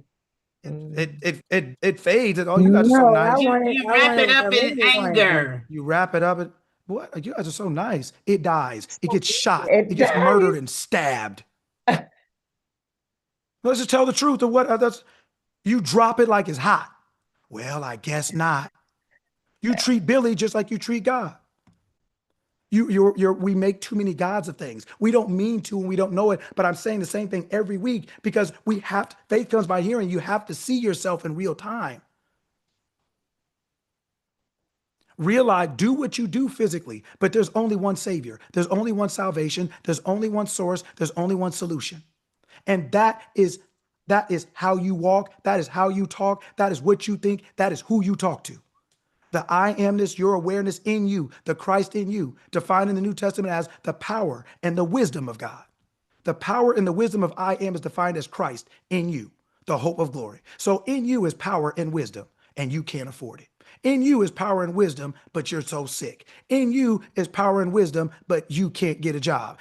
How can you not get what you want that you already own, that you already created? Is you have the power and wisdom to do anything and everything, but how does that work? Which one is it? Indecent exposure. We're all walking around in butt naked in the world, indecently exposed, believing ourselves to be a whole bunch of stuff we're not, while wanting a whole bunch of other things we can't get as a result of being not. Oh, if I call 3 people, I'm gonna get 3 clients. I call 3 people, I got 3 clients. I'm gonna call them again. Oh, it didn't work. Well, that was the way God provided for you in that moment. There's another way. The next way is better. Every one of them is perfect. But you start relying on the resource and you drop the source. Hey, there's an easy way to do it. God, just hold on, man. I'm calling my 3 people. Can't you see I'm busy right now? Yeah, but they didn't pay the phone bill. God, did you hear what I said? I'm just trying to tell you they didn't pay the phone. Don't worry about it. I know what I'm doing. Okay. Every day, it's God's job to take care of you. according to what your relationship is like. Meaning, do you believe you're healthy? Do you believe you're sick? That's your free will. And God is going to power that will. That's what it means when I say, I prosper the work of your hand. Your hand is guided by your mind. So God is prospering the work of your mind, what you are telling yourself. God is like, yay and amen. Keep the party going. That's why God's not saving you, because God's not punishing you. God is with you. God's not punishing you. God's not making you make those decisions, making you believe that. Nobody made Adam and Eve listen to the snake. Nobody did that but them.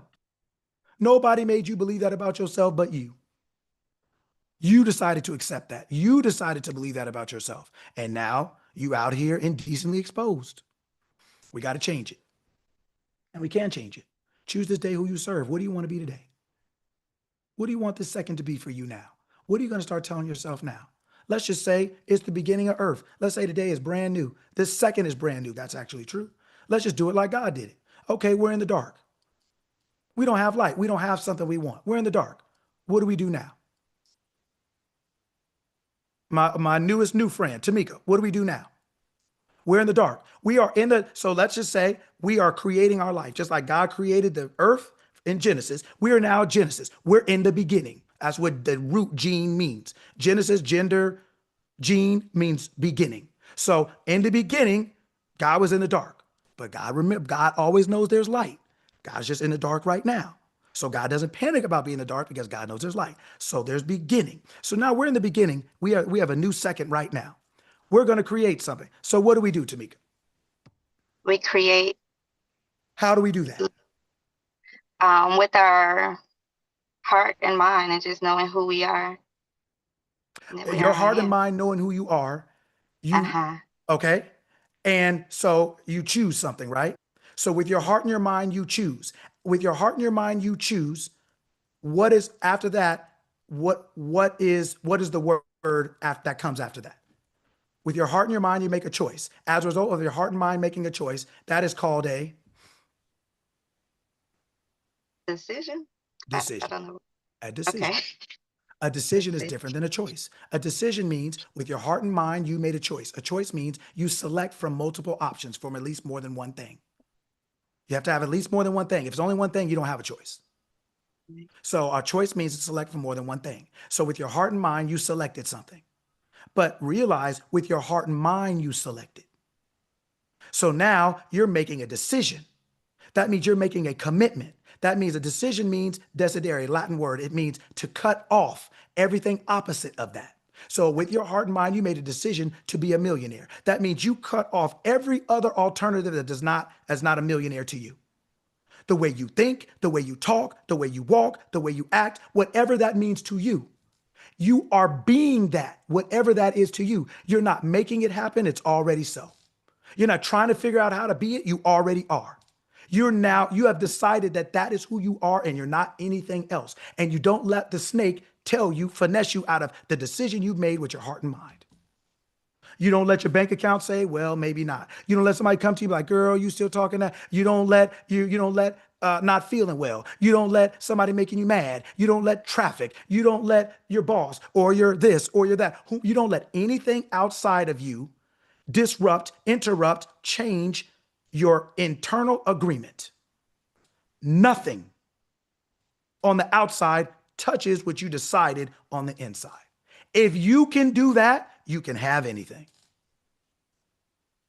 I just got chills because I'm like actively going through this right now and just reminding myself of what God's truth is. So when anybody says something and God didn't say that, I'm Right. like, nope, that's not what he said. That's not what he said. And it's done. So That's thank you. it. That's it. See, the whole thing is we pray to God because we believe God is faithful. But the problem is we're not. Look how fast we forget. Look how quick we complain. Look how we think, well, maybe God didn't hear me. What do you mean? What to say, thank you, Father, that you hear me. I know that you always hear me. And because you hear me, because I know you hear me, I know I have what I asked of you. Who said that? Who said that? Cisco, who said that? Jesus. And so let that mind that's in Christ. Be also in me. So that means you're supposed to Think like Christ. say the same thing, right? When you think like Christ, you say the same thing. You act the same way. You walk the same way. You talk the same way. So if I know I asked, I know I was heard. If I know I was heard, then the answer is yes. So if the answer is yes, why am I walking around telling myself no? Why am I walking around saying, well, maybe he didn't hear me? Well, maybe it doesn't know. Well, maybe I have to say it again. Well, maybe I have to, Christ knew. Thank you, Father. I know that you hear me. And let that mind that's in Christ be also in you. So you talk that same talk. Jesus wasn't out there begging, come on, God, 25, 35, 45, come on. But how many of us walking like that? How many of us walking that walk like that? How many of us talking that talk like that?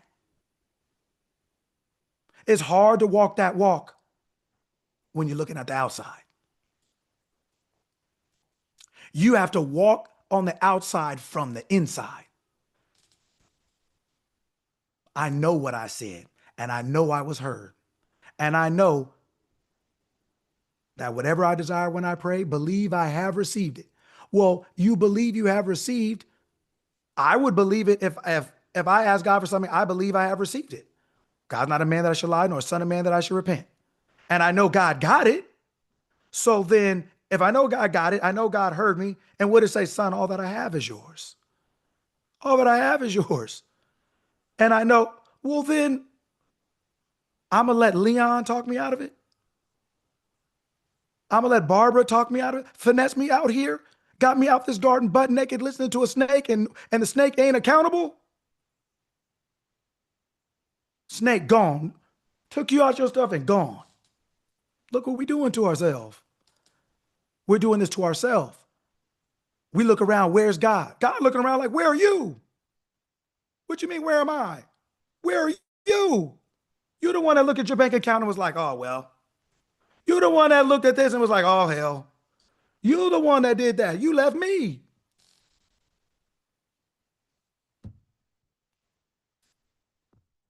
I never leave you nor forsake you. So how are you asking me, where am I? Yeah, you're aware that I'm not around. I am around, but you're aware that me not being around is really you. You know how somebody projects? Girl, you just projecting on me right now. No, no, my man is not like your man. No, don't do that. Yeah, you know, people project their thing on you. Come on, you know, you're like, homie, man, my girl's not. No. She didn't answer the phone. She probably somewhere else. No, that's your girl, bro. That ain't mine. That's yours. You know how people project? No, my relation, I know what I said, and I know what I heard, and I know who heard me. And so I know I have what I asked for. Therefore, I'm walking like that. And none of you out here are going to finesse me out of that. The world and all of its machinations are not going to finesse me out of my internal agreement. And there's only one source, so that means there's only one voice I'm listening to. And guess what? It ain't yours, Lenny. Billy, it's not yours either. Barbara, yeah. Leon, you're out. Shantae, you go on with them. You're out. Phone bill, not you. Debt collector, not you. Credit card statement, not you. None of you. That's who I was. That's not who I am. And God don't care who I was. God only cares who I am. Who am I being right now this second? That's what I'm seeing or how I see things. Now, you can wait around like the paralyzed man at the pool of Bethesda, right? Bethesda meaning 5 fingers, meaning 5 senses. You can wait around waiting on the 5 senses to heal you, and you'll be there for 38 years, just like he was, watching other people get off. And the only person that can help was your Christ mind. The only person that can help you is your Christ mind. You think it's your mentor, your pastor, your this. It's only that awareness in you of you being your desired end. When you assume you are your desired end, your awareness now rolls out the resources to bring that into physical expression. Then it may lead you to a pastor, or it may lead you to a mentor. But it's leading you as a result of you already being that thing. It's not leading you away from people. I am as the person too. Tamika is I am, just like I am. I am. We're both I am. So God doesn't have to hide me from Tamika. But God may use Tamika to give me something that I'm believing myself to be. So it's not going to lead you away from people. It's not going to have you hiding in the mountains, but it's just going to lead you away from people who do not physically represent who you are aware of being now. That's why you change, and that's why you grow, and that's why you can't not be afraid of growing. You can't be afraid of changing if you want to grow, and you can't be afraid of growing if you don't want to stay the same. The pain you feel, the discomfort you feel is not because of who you're becoming, it's because of who you're trying to remain as. Your feet only hurt when the shoes get too small.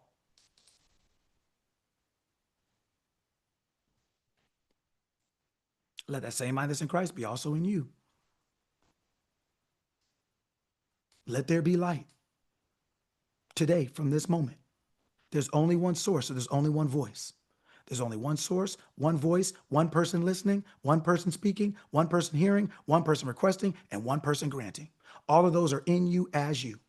The outside world has nothing to give you but the reflection of the agreement that you made that way. You will always end up with whatever, okay, write it down.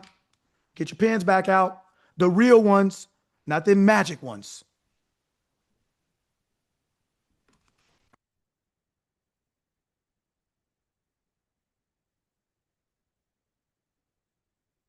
Faith is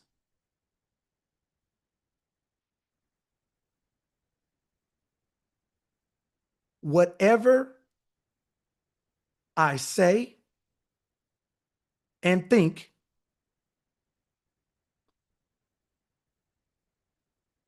and refuse to let go.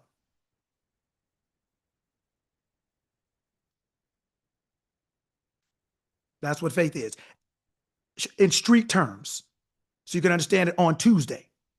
When you get off in here and you look at that bank account, my faith is, what am I saying and thinking that I refuse to let go? So on here, oh yeah, I can look. Everybody could pull up their bank account right now and be a millionaire, literally and figuratively. Everybody could do it while we all here holding hands across America like it's in the 80s. Yeah. But when you close this and you're on your own, when you close this, when we get off this call and you're on your own, faith is whatever you say and think and refuse to let go. Everything you have in your world is because of what you refuse to let go. You refuse to let it go. It doesn't matter why you refuse to let it go, how you refuse. It's whatever you refuse to stop telling yourself is true.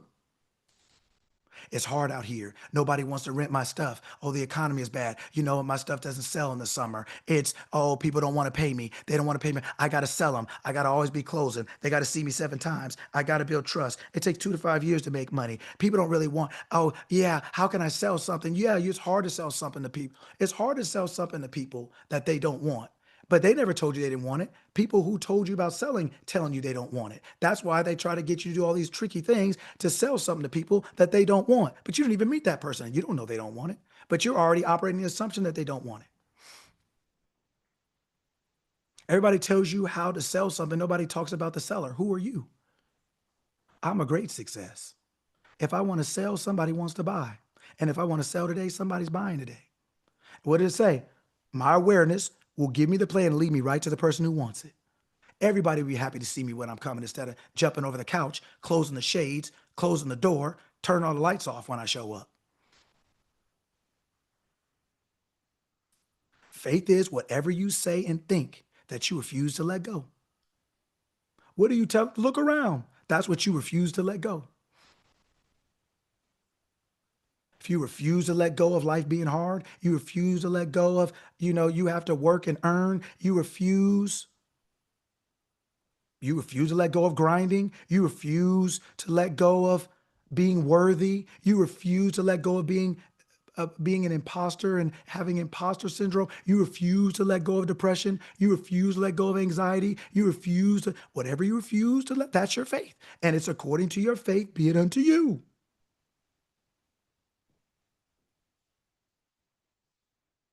All you have to do is let things go. You don't have to fix them or change them. Let them go. choose something else for you. The opposite is waiting for you just as much, and it requires the same thing of you. Occupy it and refuse to let it go. My business from this moment, my business is this. That's now true. I refuse to let it go. Refuse to let it go. Like we talked about yesterday on the call, think of how many times you've gone to work not feeling your best. You woke up with a headache and you're like, God, but I got to go to work for some reason. I got to go. Look at all the stuff you went through and you still went. Head hurting, back hurting maybe. Oh, I got to go get gas. Oh, it's traffic. Oh, the noise is hurting my head. Look at all the stuff you were willing to go through because you decided I'm going to work. So all those things didn't disappear. They just did not supersede your decision that you made with your heart and mind. Like Tamika said, you make a decision with your heart and mind to go to work. That's how you get there. It's not always comfortable. It's not always convenient. There's traffic. There's all kinds of stuff. But nothing that you go through stops you from arriving. It's the same thing. Getting to work is the same thing as getting a desire. You decide with your heart and mind that this is what it is. And no matter what I go through physically or don't go through, it doesn't matter. This is me. This is mine. This is happening. Head hurt, leg hurt, back hurt. So what? Crying, laughing, hysterical. So what? Anxious, nervous, scared. So what? So what? The snake ain't finessing me out here. That's out. Ain't around to take no accountability. You can get to moving, homie. You can keep it pushing. That's out. That friend that always gets you in trouble, and every time your parents mad, they ain't nowhere around. Yeah, sooner or later, you got to let that one go. And they go keep, it don't work. Same thing. That thought that you allow that finesses you out of your desire, you're going to have to let that one go. You can't keep it. Let it go. So I want you to understand what faith is. It's whatever you tell yourself is true. Whatever you telling yourself and thinking to be true that you won't let go. You will not change your mind about it. That's all. There is no good or bad. It's the same thing. It's the same power. It doesn't matter if electricity lights up a lamp and a TV. Electricity doesn't care. Consciousness doesn't care what it lights up because God is everything. God created everything and God is everything. So there is no good or bad, right or wrong. It's only God doing it to itself, for itself. There is only God. There is only I am in this world. That's why all of us identify ourselves as I am. But each of us are having our own individual experiences. That's why we all look different, are different. It's I am just expressing itself differently. It's like rays of sunshine that come out. One sun, multiple rays. Still one sun. There's only one, in all, above all, and through all. And you look at your physical world just like God looks at it. I'm the owner. I'm the king. I'm the queen. I'm it. I'm it. I'm him. I'm her. What did I say? You know, you talk to your kids. What did I say? You know how when you stop giving them options, what did I say? You know how they're always trying to create options and you're always shortening options? Yeah. Your brain is always trying to create options. Well, what about this? Well, what about that? Well, how do you know it's going to work? Did they call you? Did they tell you? How do you know you're going to get a job? You've been searching for 3 months. Yeah, but that was when I was searching. I didn't know who I was. Now I know who I am. Yeah, that search is up. I already have a job. Well, where? Well, how do you know? I already have a job. You'll see. Don't worry about it. But I already have a job. I'm already gainfully employed. Matter of fact, I make more money on this one than I did the last one. How? You haven't worked in 6 months. They're not going to hire you and make more money. You haven't had that in history. Well, since the earth is the Lord's and the fullness thereof, that means this job is, and the money that comes along with it is, and that means that's mine. So I'm just saying, what's mine? That's mine. What am I arguing with you for? You didn't create it. What am I arguing with you for? You don't own it. What am I arguing for? You don't even know. Okay, well, what job is it? Well, I don't know. Well, if you don't know, then shut up. If you don't know, shut up. You're not going to talk me up out of nothing. Sometimes you got to pop off and show them. Sometimes you got to get the music out, and sometimes you got to get your dance on. Sometimes you got to do a couple push-ups. You got to do whatever you got to do to stay in your frame. Do whatever you got to do. Hit yourself in the chest, smack yourself across the face, whatever you got to do. Don't let that snake talk you out that garden. Don't do it. Adam and Eve figured out real quick, there ain't nothing out here. Guess what? They went from living good. Those are the first grinders. They had to start grinding. I was like, oh, you got a better idea. We're going out here then. Let's go and see how this work tastes. Oh, it's a nice little outfit. You sew that, Eve? You sew that together? Oh, girl, that's nice. Yeah, that's real cute. Yeah, I hope it stay on while you out here. Adam, yeah, good luck to you too, brother. Hey, hey, look, I created everything. I got a shovel out there. You can go on out there and just go and start to dig it. Hey, you know, I got a back brace for you too. You went from living, being provided for, to grinding because you came out the garden. Go back into your awareness of being, I am. I am only, I am always. And you'll be provided for according to what you're aware of being. I'm a great success. I'm always healthy. I'm always happy. If I got a business, everybody loves what I have to offer, loves to pay me well, right? And loves for others to do the same. They can't get enough of what I have to offer. If I desire to sell, there's somebody desiring to buy. There's only one source. That's the only thing you listen to. And it will guide you to everything properly. It'll lead you to the right people, to the right mentors if you need it, the right pastor if you need it, the right friends if you need, whatever you, because all of those things are physical reflections of your awareness of being. That's the path you're on. You see them according to the path you're on. Your awareness of being is walking you down a path. You're just guiding your footsteps and directing your path. Right? But make sure you have the doors and the windows of your mind locked. You're not just letting anything in. Locking your doors ain't going to keep you safer than locking your mind. Safety is a consciousness. Wealth is a consciousness. Success is a consciousness. It's not something you can earn. It's not something you can buy. It's not something you can fix. It's not something you can chase. It's not something you can catch. It's an awareness. You either are occupying it, you're either in it, or you're not. You either are it or you're not. You either identify yourself as it, with it, or you don't. Outcomes for either one. All right.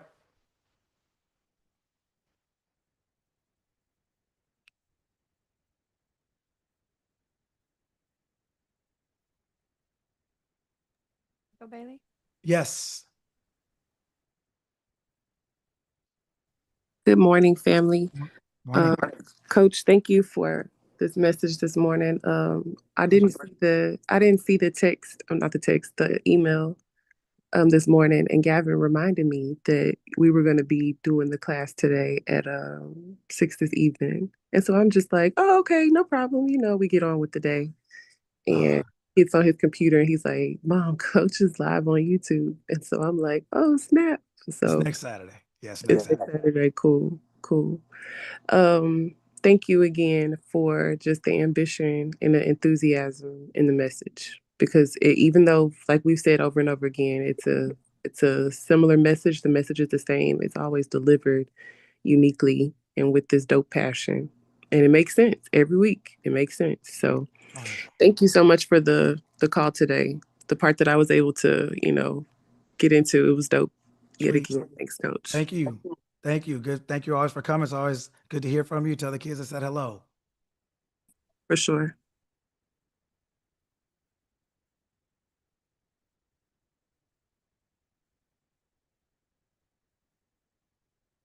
Yes, sir.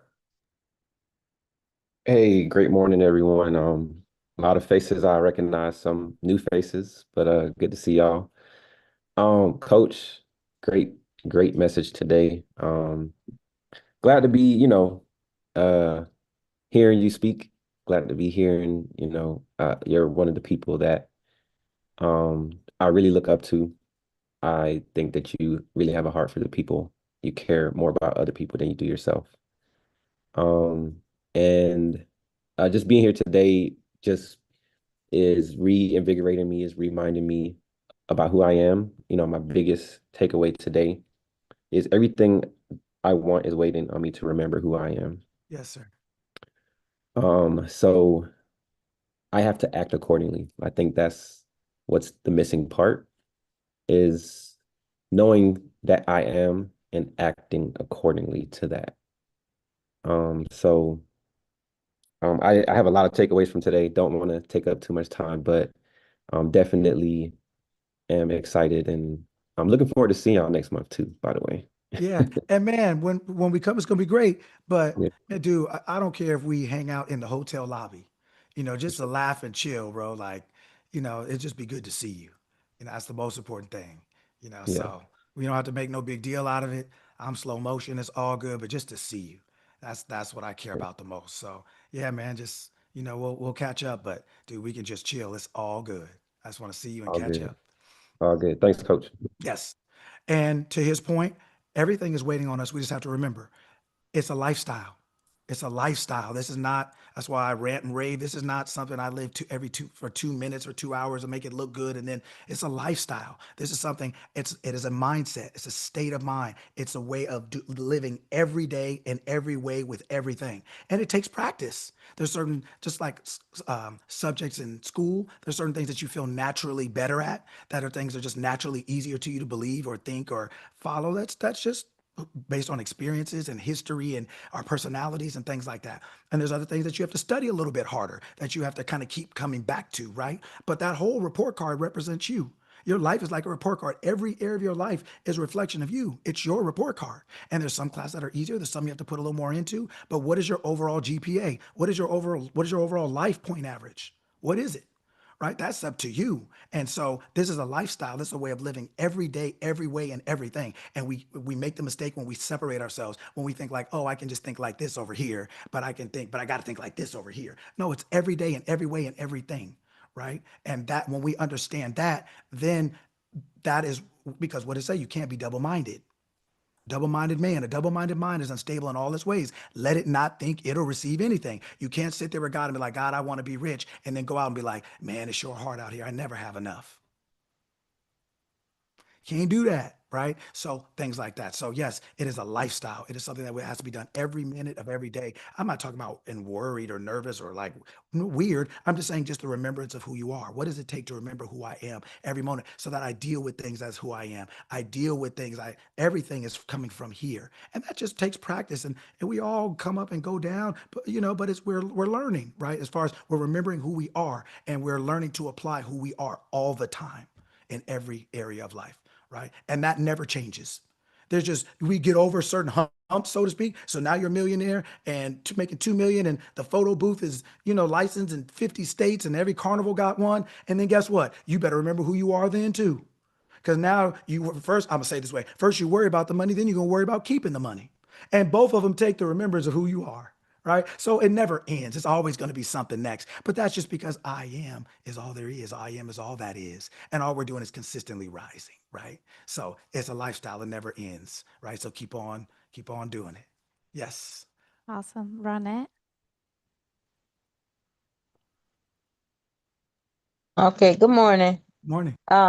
Thank you for this. I was about to say this episode. Thank you for it. But I like how Monique is not afraid to ask a question, because sometimes we're walking in things and then we get in this area over here and it's not happening, and you're like, well, maybe I'm not doing it right. Maybe I'm not doing this, or I only can think what I want over here because this is easy.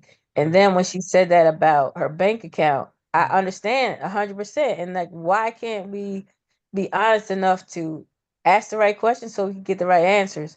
And I really appreciate that she asked that, because we could compartmentalize everything. And just because she did that, and now we could be free. Like you said, our GPA overall can be 4.0. I don't know how people get 4.5, but that's what I'm aiming for. Like, it's just that, and I appreciate today. I really do. Yes. Well, thank you. And I appreciate that. That's why I encourage all of us to participate, right? Because most of us go to places and we're just yelled at or talked at or educated. But the problem is we don't get to ask questions. We don't get to participate. So we hear, it's almost like eating some food but not being able to chew it. So we never get to digest it and make it our own. It never becomes a part of us. And being able to ask questions and participate allows us to increase our understanding and allows us to own the information. We get to ask follow-up questions. Well, what do you mean when you said that? Well, what do you think? Because like I always tell you guys, it's not, you don't have to agree with what I'm saying, just don't lie to yourself. So everything I take is not at you personally, but it's at your thought process. I'm attacking your thought process. I want to know, what are you thinking? Why are you thinking that? Is that working? Why are you keeping it? Or should you intensify it or whatever else it is? Because when you close this thing, you have to have asked enough questions where you've managed it to make it your own. Somehow you've been able to put it into a way in your mind, kind of like Cisco said, okay, my takeaway was this. So for him, now he understands where he is to a certain degree, that he knows what he wants to do about it, how to do it. And so now he's off on his path. All of us have that when we leave here. And that's what participating does. So asking questions, follow-ups or whatever, to really be able to digest the information and make it our own is the only way you can live this thing on Tuesday. And that's why I use the word Tuesday, because it's just a regular day. We use this information to deal with everyday things, not to be talking about heaven later on, to make sure that we're living heaven on earth right here, right now. Now is the acceptable time. Now is the day. Now is the acceptable time, right? So that we can be totally congruent, right? The lifetime GPA, the GPA of everything is like this, right? Not just some things. So yes, so thank Monique, thank you, and thank you all for asking the questions you asked, because it helps us all.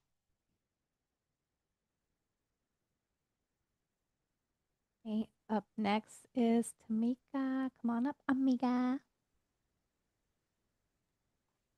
Hi, good morning or afternoon again, everybody. I really just want to say thank you. I saw the message on WhatsApp about joining the call today, and I have not gotten a notification from the group in a long time, and it came up today. And I was like, let me just log on. I keep Sabbath, so I'm usually not even on my phone.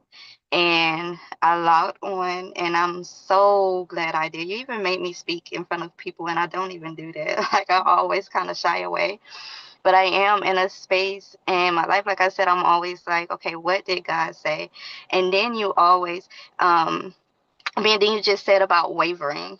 And so I've been catching myself in that too. Like, I'll say one thing and then I'll say something else. And then I have to like literally be like, okay, am I going to listen to the prince or am I going to believe what the king says? You know, so I just thank you for always, well, I say always because I was on a call the other 2 days, Wednesday and Thursday, I think we had the call. So I just thank you for just bringing it up and like keeping it in front of the group, which I'm now going to be on Saturdays. So I just thank you. And I thank you again, Monique, for asking that question, because you aren't the only one that look at your account and who say Cain is the one that tell us no, Cain, Yes. and Cain is like, girl, what you doing? You know, so I really, really appreciate this. And thank you, Shaky, for posting on Facebook about the cause, because otherwise I wouldn't even never known about this group in the first place. So thank you. Thank you. Thank you for coming on, and thank you for being willing to participate, right? That's one of the things, like I just said, I pressed and impressed the most is participation, because that is what's going to help us grow the fastest, right? And really internalize and be able to make the information our own, put our own sauce on it. So thank you for being willing to participate. That is paramount and inviolable, right? Last thing is, yeah, when we catch ourselves wavering, there's nothing wrong with wavering in the sense of we're growing, we're learning, we're understanding how this works. So wavering just means when we catch ourselves thinking the opposite of what we've agreed to, right, with our heart and mind, we bring ourselves back.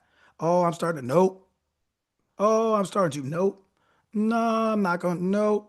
Right? That is part of the skill too. Just like I told Cisco, it's like, it doesn't matter. It's going to be for $1 million or and then it's $5 million. Then it's for this. It's always, because your brain is always going to question something it hasn't done at all, or something that that you're saying is going to be different now, because it doesn't create, it doesn't have any, it doesn't forecast. What it calls forecasting is taking the past and assuming it to be the same way.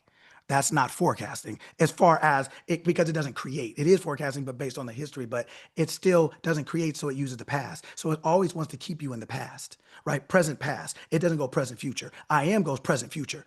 I am this right now. What do I want to be next?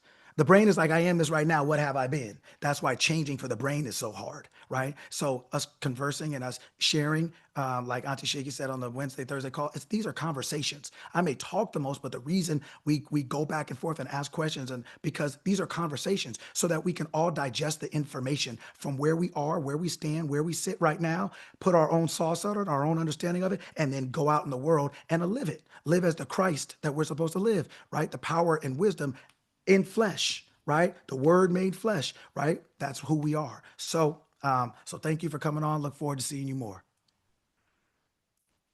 Awesome. Monique, come on up, hermana. Okay, I'm gonna be quick because I see the time. And to Ronette's point, I look at this space as like a pit stop for my soul. Like I want to get all the tools that I need while I'm here so that when I go outside, I know how to think and the words to tell myself. So if there's something that I'm not sure of, I'm gonna ask it because I want to be whole and complete. And not that I'm looking at Coach Lucky to get me whole and complete, but he's the coach. And, you know, if I have a question, I'm going to ask it because I used to call myself a professional group hopper. Like I would be hopping around to different groups looking for something. And if the instructor or the coach beat me up too much, I'm like, that's not it. That's not what I'm looking for. But when I got here, I was like, okay, like I felt like I was home. So I kind of disassociated from other places that was kind of ripping me apart. Like, if you don't do this, then you're not who you think you are. If you don't build this funnel, you'll never be. And I'm like, there's plenty of people that have money that don't have a funnel. Right. There's a coach that I follow. I forget her name, but she made her first millions without a website, without a funnel. So, not saying that I want to be like her, but if I don't want to do those things, that doesn't negate me from the things that are my birthright. So I just wanted to share that. Thank you. Thank you. That's right. And I'll see you, I'll see you soon, by the window. That's right. There you go. That's right. You know what I mean. By the window. All right. Anyone else before we let you out? Questions, comments? Yeah. Real quick, I want to say something to what Monique said, because it's interesting. She said that she comes here so that it's like a pit stop so she could be fueled when she goes outside. And I'm quite the opposite. It's like when I go outside, I know all the right things to say. I know all, you know what I'm saying? It's like I move the way I'm supposed to move in my godly way. And it's the times when I'm in the house by myself. It's in the times where it's just me. And then I start getting, at times that thinking. So that's the reason why I said, for me, I couldn't just move every Saturday because I need it every day. I need to be reminded. I need to be reminded every single day. And in our group, we always encourage each other with sending YouTube videos and stuff like that. So every single day, I'm just feeding myself with information that reminds me of who I am. So thank you. Yeah, and it's wonderful. To your point, it's just like feeding a young person. You need to feed them more often when they're young, literally and figuratively, more often when they're young. And as they get older, they still eat that much, but they feed themselves, right? So it's like first they're on your hand, like my mom said, first they're on your hand, then they're on your heart. You're not always going to be physically needing the same amounts and the same types, right? And then also I'm not going to be always the one doing it. You're going to be the one. That's why so many of you go out and you're such good examples when you go out in the world. People can see that you've changed. People can see. It's almost like when I train athletes, I always tell them, like, when you're with me, you're going to feel like the worst player on the planet because I'm always working on what you can't do, what you don't know, and what you're not doing well. But in the game, you're going to be like, boy, I'm out here cooking. Right? Because now you're prepared. All those weaknesses have been sharpened. Your understanding of why this wasn't working. You could already do what you do, but now you combine 2 or 3 other things that last week you couldn't do. Now this week you can. So now instead of 10 things, you got 12 things in your bag. right? So when we come together in the class, it's always shoring up it's always shoring up our identity. It's like, well, where's that wind coming from? It's like a whistle coming. Where is that coming from? Girl, you need to close that door. Or bro, what are you talking about? Right? It's like boom. So then the next time you show up, there's no sound. Right. And so you go back out. So it's when we're here, we're learning, we're growing, we're feeding ourselves, and we show up better in the world. Right. That's the way it's supposed to be. Right. And then we come back and we show, and then after a while, you don't need to come back. When our children become adults, they don't need to come back. They stop by and visit, laugh, talk, but they don't live with us every day anymore, right? So now they're not on our hand anymore. They're just on our heart. They're on our mind, our memory of them, and how you doing, how's everything, or whatever. But that's because we raised them well, right? To be independent. And that's why I come at you guys the way I do. I talk to you the way I do, because I'm not trying to keep you here for no 3 years. This ain't trying to be no like 8-year membership. I'm not trying to keep you here and not tell you the whole truth and gatekeep it, so that you got to rely on me. I want you to know, like, I talk to me like I talk to you. I don't care. I'm not, like, I want you to know that this is about you. Everything I say is to wake you up to you. Who are you? Who are you being? What? What is that? What does that mean? Right? To shake your mind, to remember, so you remember who you are. Right? And so sooner or later, you'll stop coming.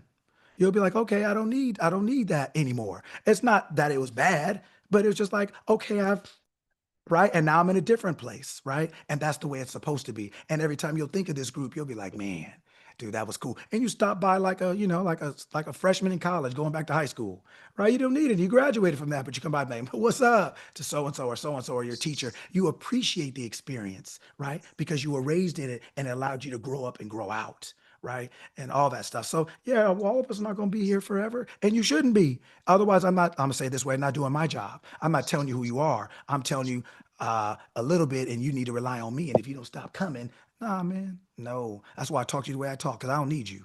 And you don't need me. I just got to remind you that you don't need me, right? And if I am who I say I am, that's why I don't have to hit you over the head for money every week. I show up for this call for years, never late, never miss, never sick, never. And I'm teaching it like I'm getting paid for it, right? That's a mindset. But that is my internal agreement. So I don't rely on whether you come or you don't, how you act if you don't, if your camera's on or not, if you're late or not. This is what it is every single week, period, until I stop it. Right? So my income, my success is internally generated. My revenue is internal, right? It's expressed externally, but I don't let anything on the outside tell me, period, nothing. Because I don't want to be like all these other people trying to beat you over the head for something or try to convince you to do this or do that. I don't like that. And so I want you to know the truth, and I tell it to you passionately like I learned it, because I want you to be free. I want you to know that you already are free, right? So you guys, I want you guys to be out there popping like you popping. That's the way it's supposed to be, right? So when you don't come on Saturday, I'm like, oh, you don't really want it. You're not here. No, you didn't come because you were out there teaching a class, because you were out there hosting, because you had a photo booth thing, because you had a this or that. It's because you have remembered who you are enough to now it's taking you somewhere else. And you can't be here. That's when we won. That's what this is for. It's not to show up here every week like this is like I'm taking roll. It's to show up until you don't need to anymore. Right? And be like, Coach, hey, I ain't been here 3 weeks, but man, I'm out here popping. Like, that is the best message that I can hear from you all, right? That is the tithe, is like for you to give me your good news, right? So that's why we're here. Awesome. Senor Marco, come on up. Hey, can you guys hear me? Yes, sir. Man, I'm so grateful and thankful that I got invited to show up to these Saturday mornings, because this is what I need, man. I've been just struggling with, man, just trying to be my authentic self and show up for my people, show up for the people that I'm supposed to show up for. And it's inside of me that I want to show up, but I don't think that I'm projecting my best self at times when I need to be projecting. Okay. So I'm so grateful for Auntie Shaky and dropping the link, sharing the link, put me in this space, because this is actually what I've been seeking. This, and man, it's just, I know you big on participation. I'm in a shop. I'm a barber, so I'm cutting on Saturday mornings, and it's loud and stuff in the shop. So I try not, but I had chance to come and get in the car right quick so I can come out and share and maybe get some more nuggets from me right quick. But man, I just need help growing into the Marco Harris that I am. Because I am him, and I just gotta be able to show the world that I am him, and be able to help those who need the help that I got. Man, I got so much wisdom, so much knowledge, Coach Lucky. It's inside of me, and when you got so much to give and don't know how, what do? I mean, I do the best that I can.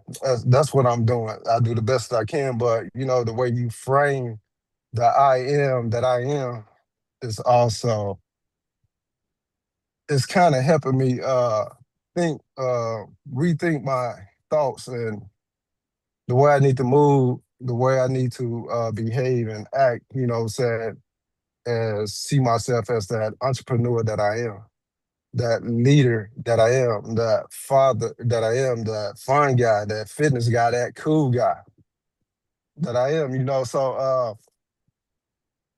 like, I'm here because I'm in line with you, brother. I'm in line with this group. And I thank you. I thank you, man. It's kind of hard to, I don't know, man. I'm thankful, bro. Thank you. Okay. So let me respond to you quickly. First, the answer is in the identity. You said you're aware of how much you have to offer. You're aware of what you want to be. You're aware of what you have. You're aware. You're just not being what you're aware of. So let's say you live in whatever state you live in, but you want to move to, let's say, California, where I am. For whatever reason, you want to move to California. You want to move to California for everything that you just said. So you're in the state that you're in now, and you're aware of California. You're aware of all the desires you have. You're aware. You could speak to them. So that means you're aware of them. You see them, right? But you're seeing them from a detached place. You're seeing them from the state you're living in now. So then if, let's just say you're a barber. Let's just say, we'll use that. So let's say you're making right now $200,000. If I came to you and said, all right, Marco, I'm going to give you $1 million a year if you're willing to be a barber in California. And let's say you said yes. What would you have to do to get the $1 million?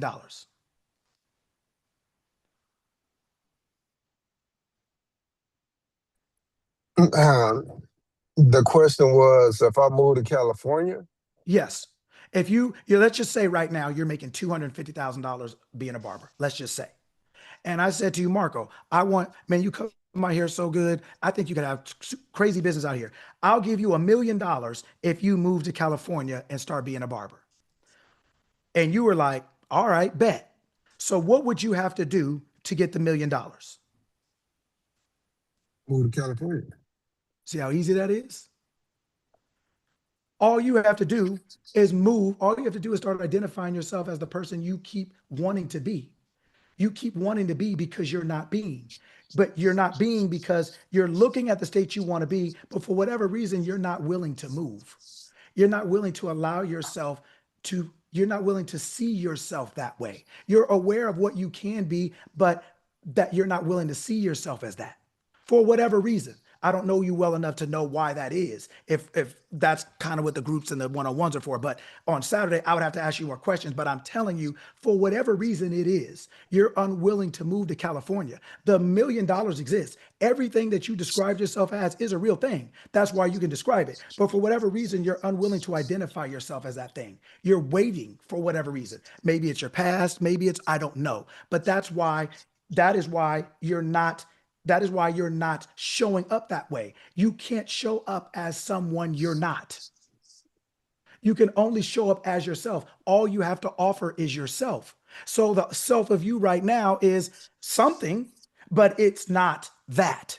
So you are showing up as something, but not that. You can't show up as that. You can only show up as who you are. So what does it take for you, kind of like Monique, because I I don't have that much time, and I don't know you well enough to know what's stopping you from moving to California. What's stopping you from identifying yourself as what you already know to be true? Because you couldn't describe it if you couldn't see it.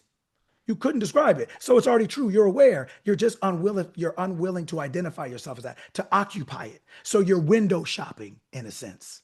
So you can see it. You can almost see the, like Auntie Shaky and I were talking about that about a month ago, right? Like you talking about that coat that you're window shopping, right? And you're looking, you're like, ooh, oh, right? But there's only so much of that experience you can get from the glass, right? Once you put that coat on, all the questions are answered like that. Once you identify yourself as what you're describing, all of the answers come. They come right then. This is not something you have to earn, Marco. It's not about earning. It's not about effort. It's not about hard work. The earth is the Lord's and the earth is Lord's and the fullness thereof. God already owns it. Creation is finished. There ain't nothing. So there's nothing you do to make anything. All you can do is become the thing that's already made. So you identify yourself as that person. I am the person that shows up for everybody that I need to. I'm the person that shows up for everybody. I'm the best barber, the best man, the best father, the best husband on the planet. I'm the best barber on the planet. I always show up the way I want to. Everybody always compliments me on just how present I am, or just how on the effect that I have on them. Everybody just always tells me how happy they feel or safe they feel when they're around, when I'm around. Everybody just loves my company. Everybody is just so grateful to how consistent I am, how positive I am, how I always have the right word, how I'm always just such a great example of this. And that is, you identify yourself as that. That is moving. That is how you move. It's just shifting your identity. But we think we have to earn it. God is not your friends. God is not the government. God is not the bank. It's not asking for your blood sample, your DNA, your credit score. It's not reminding you of your history or your experiences. It's not like, oh, Marco, man, remember that 2 weeks ago? Yeah, man, you messed that all up. So I don't really think we can really no, I am. God does not care who you were. It only cares who you are. But if you keep defining, or you're only willing to define yourself as who you were, you'll continue to remain as you are. You'll continue to remain as you are, not because of a punishment, because you keep defining yourself by redefining yourself. You keep affirming who you've been, which is what recreates who you are. From where you are, redefine yourself as the person you say you want to be. Define yourself as that, because you could never want to be that if you weren't already. So what you're feeling is what you're feeling is not missing something. What you're feeling is you not being who you already are. And the way you be that is by defining yourself as, I am that. Everything I described as I want, you make a consciousness. You make a desire a consciousness. I desire to be this, this, or this. I now am aware of being all of those things now. I go to the end. I am all of those things that I wanted. I'm now that. That identity now rolls itself out in the physical expression.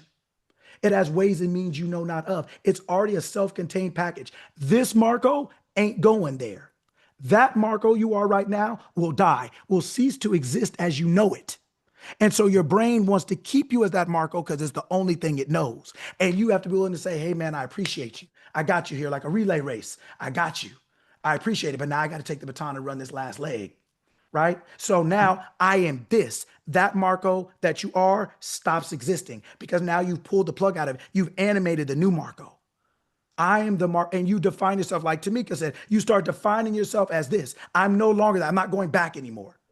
I can see back, but that's what Sodom and Gomorrah is about. You take your wife, the husband, the wife, leave the city and don't look back. Otherwise you turn into a pillar of salt. You remain who you are every time you keep going back. So when you get ready to leave, your brain is like, oh, hell no, we're not going nowhere. Here's a little situation. Here's a little situation. And then you're like, and you have a choice.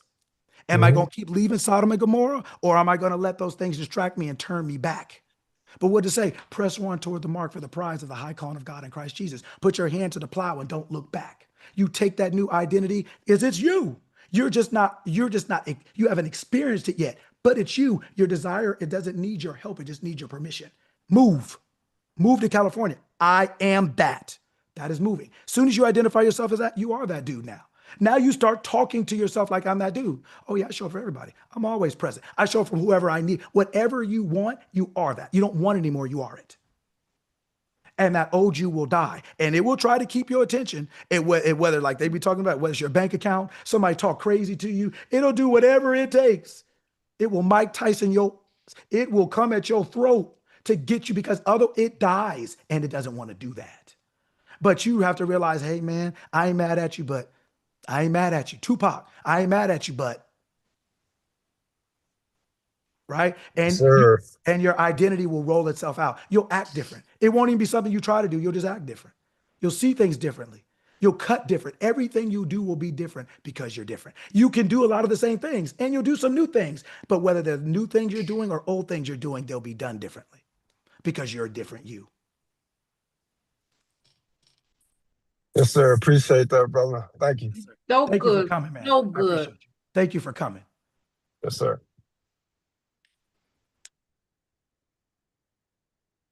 All right. Anybody else? I know it's late where you are. You guys can feel free to go. I don't have nothing else to do today. So Yeah, that's why I'm not stopping him. yeah, I love what I'm doing.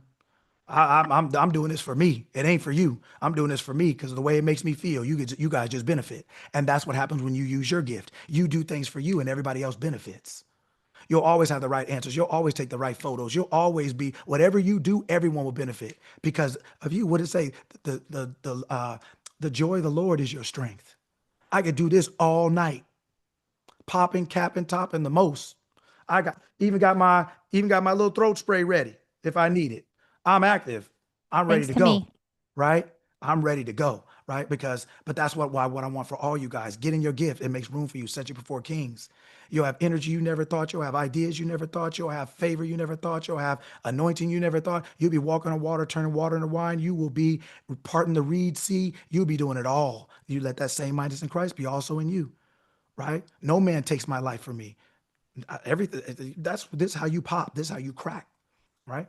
Yes, ma'am. Okay, so I ain't got nothing else to do either. Excuse me. So let me go ahead and ask a question. And we didn't have our one-on-one this week either, so I'm like, let me get a little bit extra in. But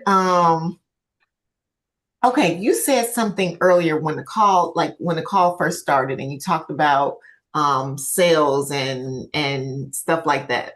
Now that's my thing. Like I love to sell and close, and we talked about manipulation, right? All of that. And so I heard it one way, but I know we've had a conversation about another way. So what is that difference? What were you saying as it relates to what you know about me? Okay. It doesn't matter what you do. The thing that matters the most is who's doing it. Which version of you is doing something? Are you selling something the way the world sells it? Or are you selling it because that's who you are? Being, I am a great success. I'm selling because there's people that want to buy. I'm not selling to become something. I'm not selling to get something. I'm selling because I am a salesperson. That is me. There's every physical occupation is only the expression of that awareness. That awareness becomes an occupation. That awareness of love becomes a relationship. That awareness of money becomes wealth. That awareness of time becomes a clock. That awareness of safety becomes a seatbelt or a lock on a door. The physical things are only the expression of an awareness. So sales don't mean the same thing to everyone. It doesn't, the word is the same, but what we think about it is different. It is filtered through our identity. So when you say, I love to sell, right? Then shoot, why do you think you love to sell? Who is saying I love to sell? Who is saying that? I am saying that. So then do you think that's a wrong thing to be? No. Do you think that's a wrong thing to do? No. Do you think that's a wrong thing to want? No. So do you think, if that's all true, then do you think there should be any struggle with it? No. Do you think there should be any guilt with it? No. Do you think there should be any uncertainty with it? No. Do you think there should be any insecurity with it? No. So then, be you. What do sales mean to you? I am only talking about sales are a physical expression of an awareness. You have the awareness, and that awareness you call sales. So all you're doing is being you when you sell. Guess what? You're operating in your gift. Guess what? It is designed to set you before kings. It is designed to it has everything in it that will set you before the kings. It's got the information, it's got the deliverance, it's got the visibility, it's got the safety, the protection, it's got the intelligence, it's got the wisdom, it has got the energy, it's got the know-how, it's got everything wrapped up in that gift. Everything. And so you walk in that gift like when your husband gave you that ring. You like, this is mine. Here it is. Look, everybody, take a look. It's the same thing. God has given you, your awareness has given you an awareness of being something to express in the world. What you don't express, we go without. Mm. I'm not doing you a favor by buying. You're doing me a favor by selling. You're not doing me a favor by selling. I'm doing you a favor by buying. It's both. And when you withhold your end, you can't get my end. And I have what you need. You have what I need, but it's not lack of. It is just we have the opposite thing to exchange for being. We're exchanging for being, right? When you get together with one of your girlfriends, why do you do that? Because you're exchanging who you are with each other. Your personalities, your love, your joy, your business acumen, whatever. You're exchanging something. If you had what she had, what you need to see her for? Right. Right? So if I had what you had, I don't need to buy nothing, but I don't. Right? I need what you sell because selling is a state of consciousness. It's not a person. It's not a person. That's why there's salespeople, this, that. There's not a person. It's a state of consciousness. It's an awareness. And when you love it, kind of like Tamika said, when you decide like, this is who I am, well, then when God decides something is so, it's so, right? So, and God doesn't lose. God ain't broke. God ain't poor. God ain't sick. God don't struggle. God don't wish, wait, want, hope. I am that I am. And so it is what it is. I have the victory in all things. Every need is met. Every desire in my heart is granted, right? So you take that love as the awareness of, as the proof. That love is your proof. That love is the thing that's telling you you're doing the right thing. So do the heaven and the hell out of it. Do all of it. Be all of it. Just like I was telling Marco, step all the way in. Don't window shop and not put the jacket on, but then don't go into the store and only put one arm in it. Put both jackets on, pop the collar, button the buttons, zip it up, and pose. Stand around, look in the mirror, see yourself, be like, be all the way in. No one can teach you how to be you. No one gave you that joy but you. So that joy is, I am saying, man, we are popping finally. Now we doing it. All this other stuff you were doing, I don't know what that was, but I know what this is. That's why you feel that joy. I don't feel that. You guys all can tell. I don't feel no joy selling nothing. It At ain't all. my thing. And not even a little bit. But you can see where my joy is. Right? And so my joy looks like your joy. It all looks the same at the end. It's just different things. We're doing it, right? So that is what I would say to you. That is do all of it.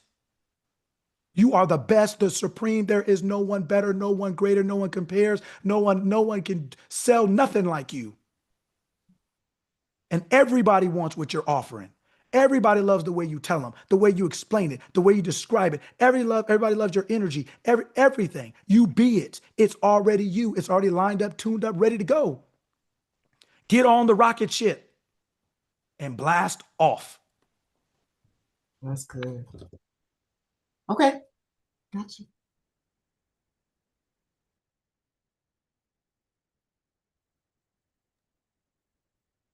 Awesome. All right. Awesome. I do want to remind everyone that Yes. not tomorrow, oh my God.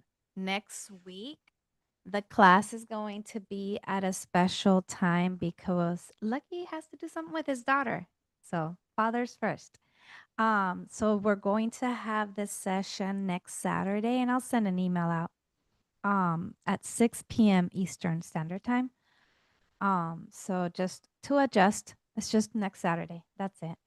And also, I want to remind you all that Auntie Shaky is gifting you all a special promotion that's we only got a couple days left for it. And it's the Youth Circle trimester.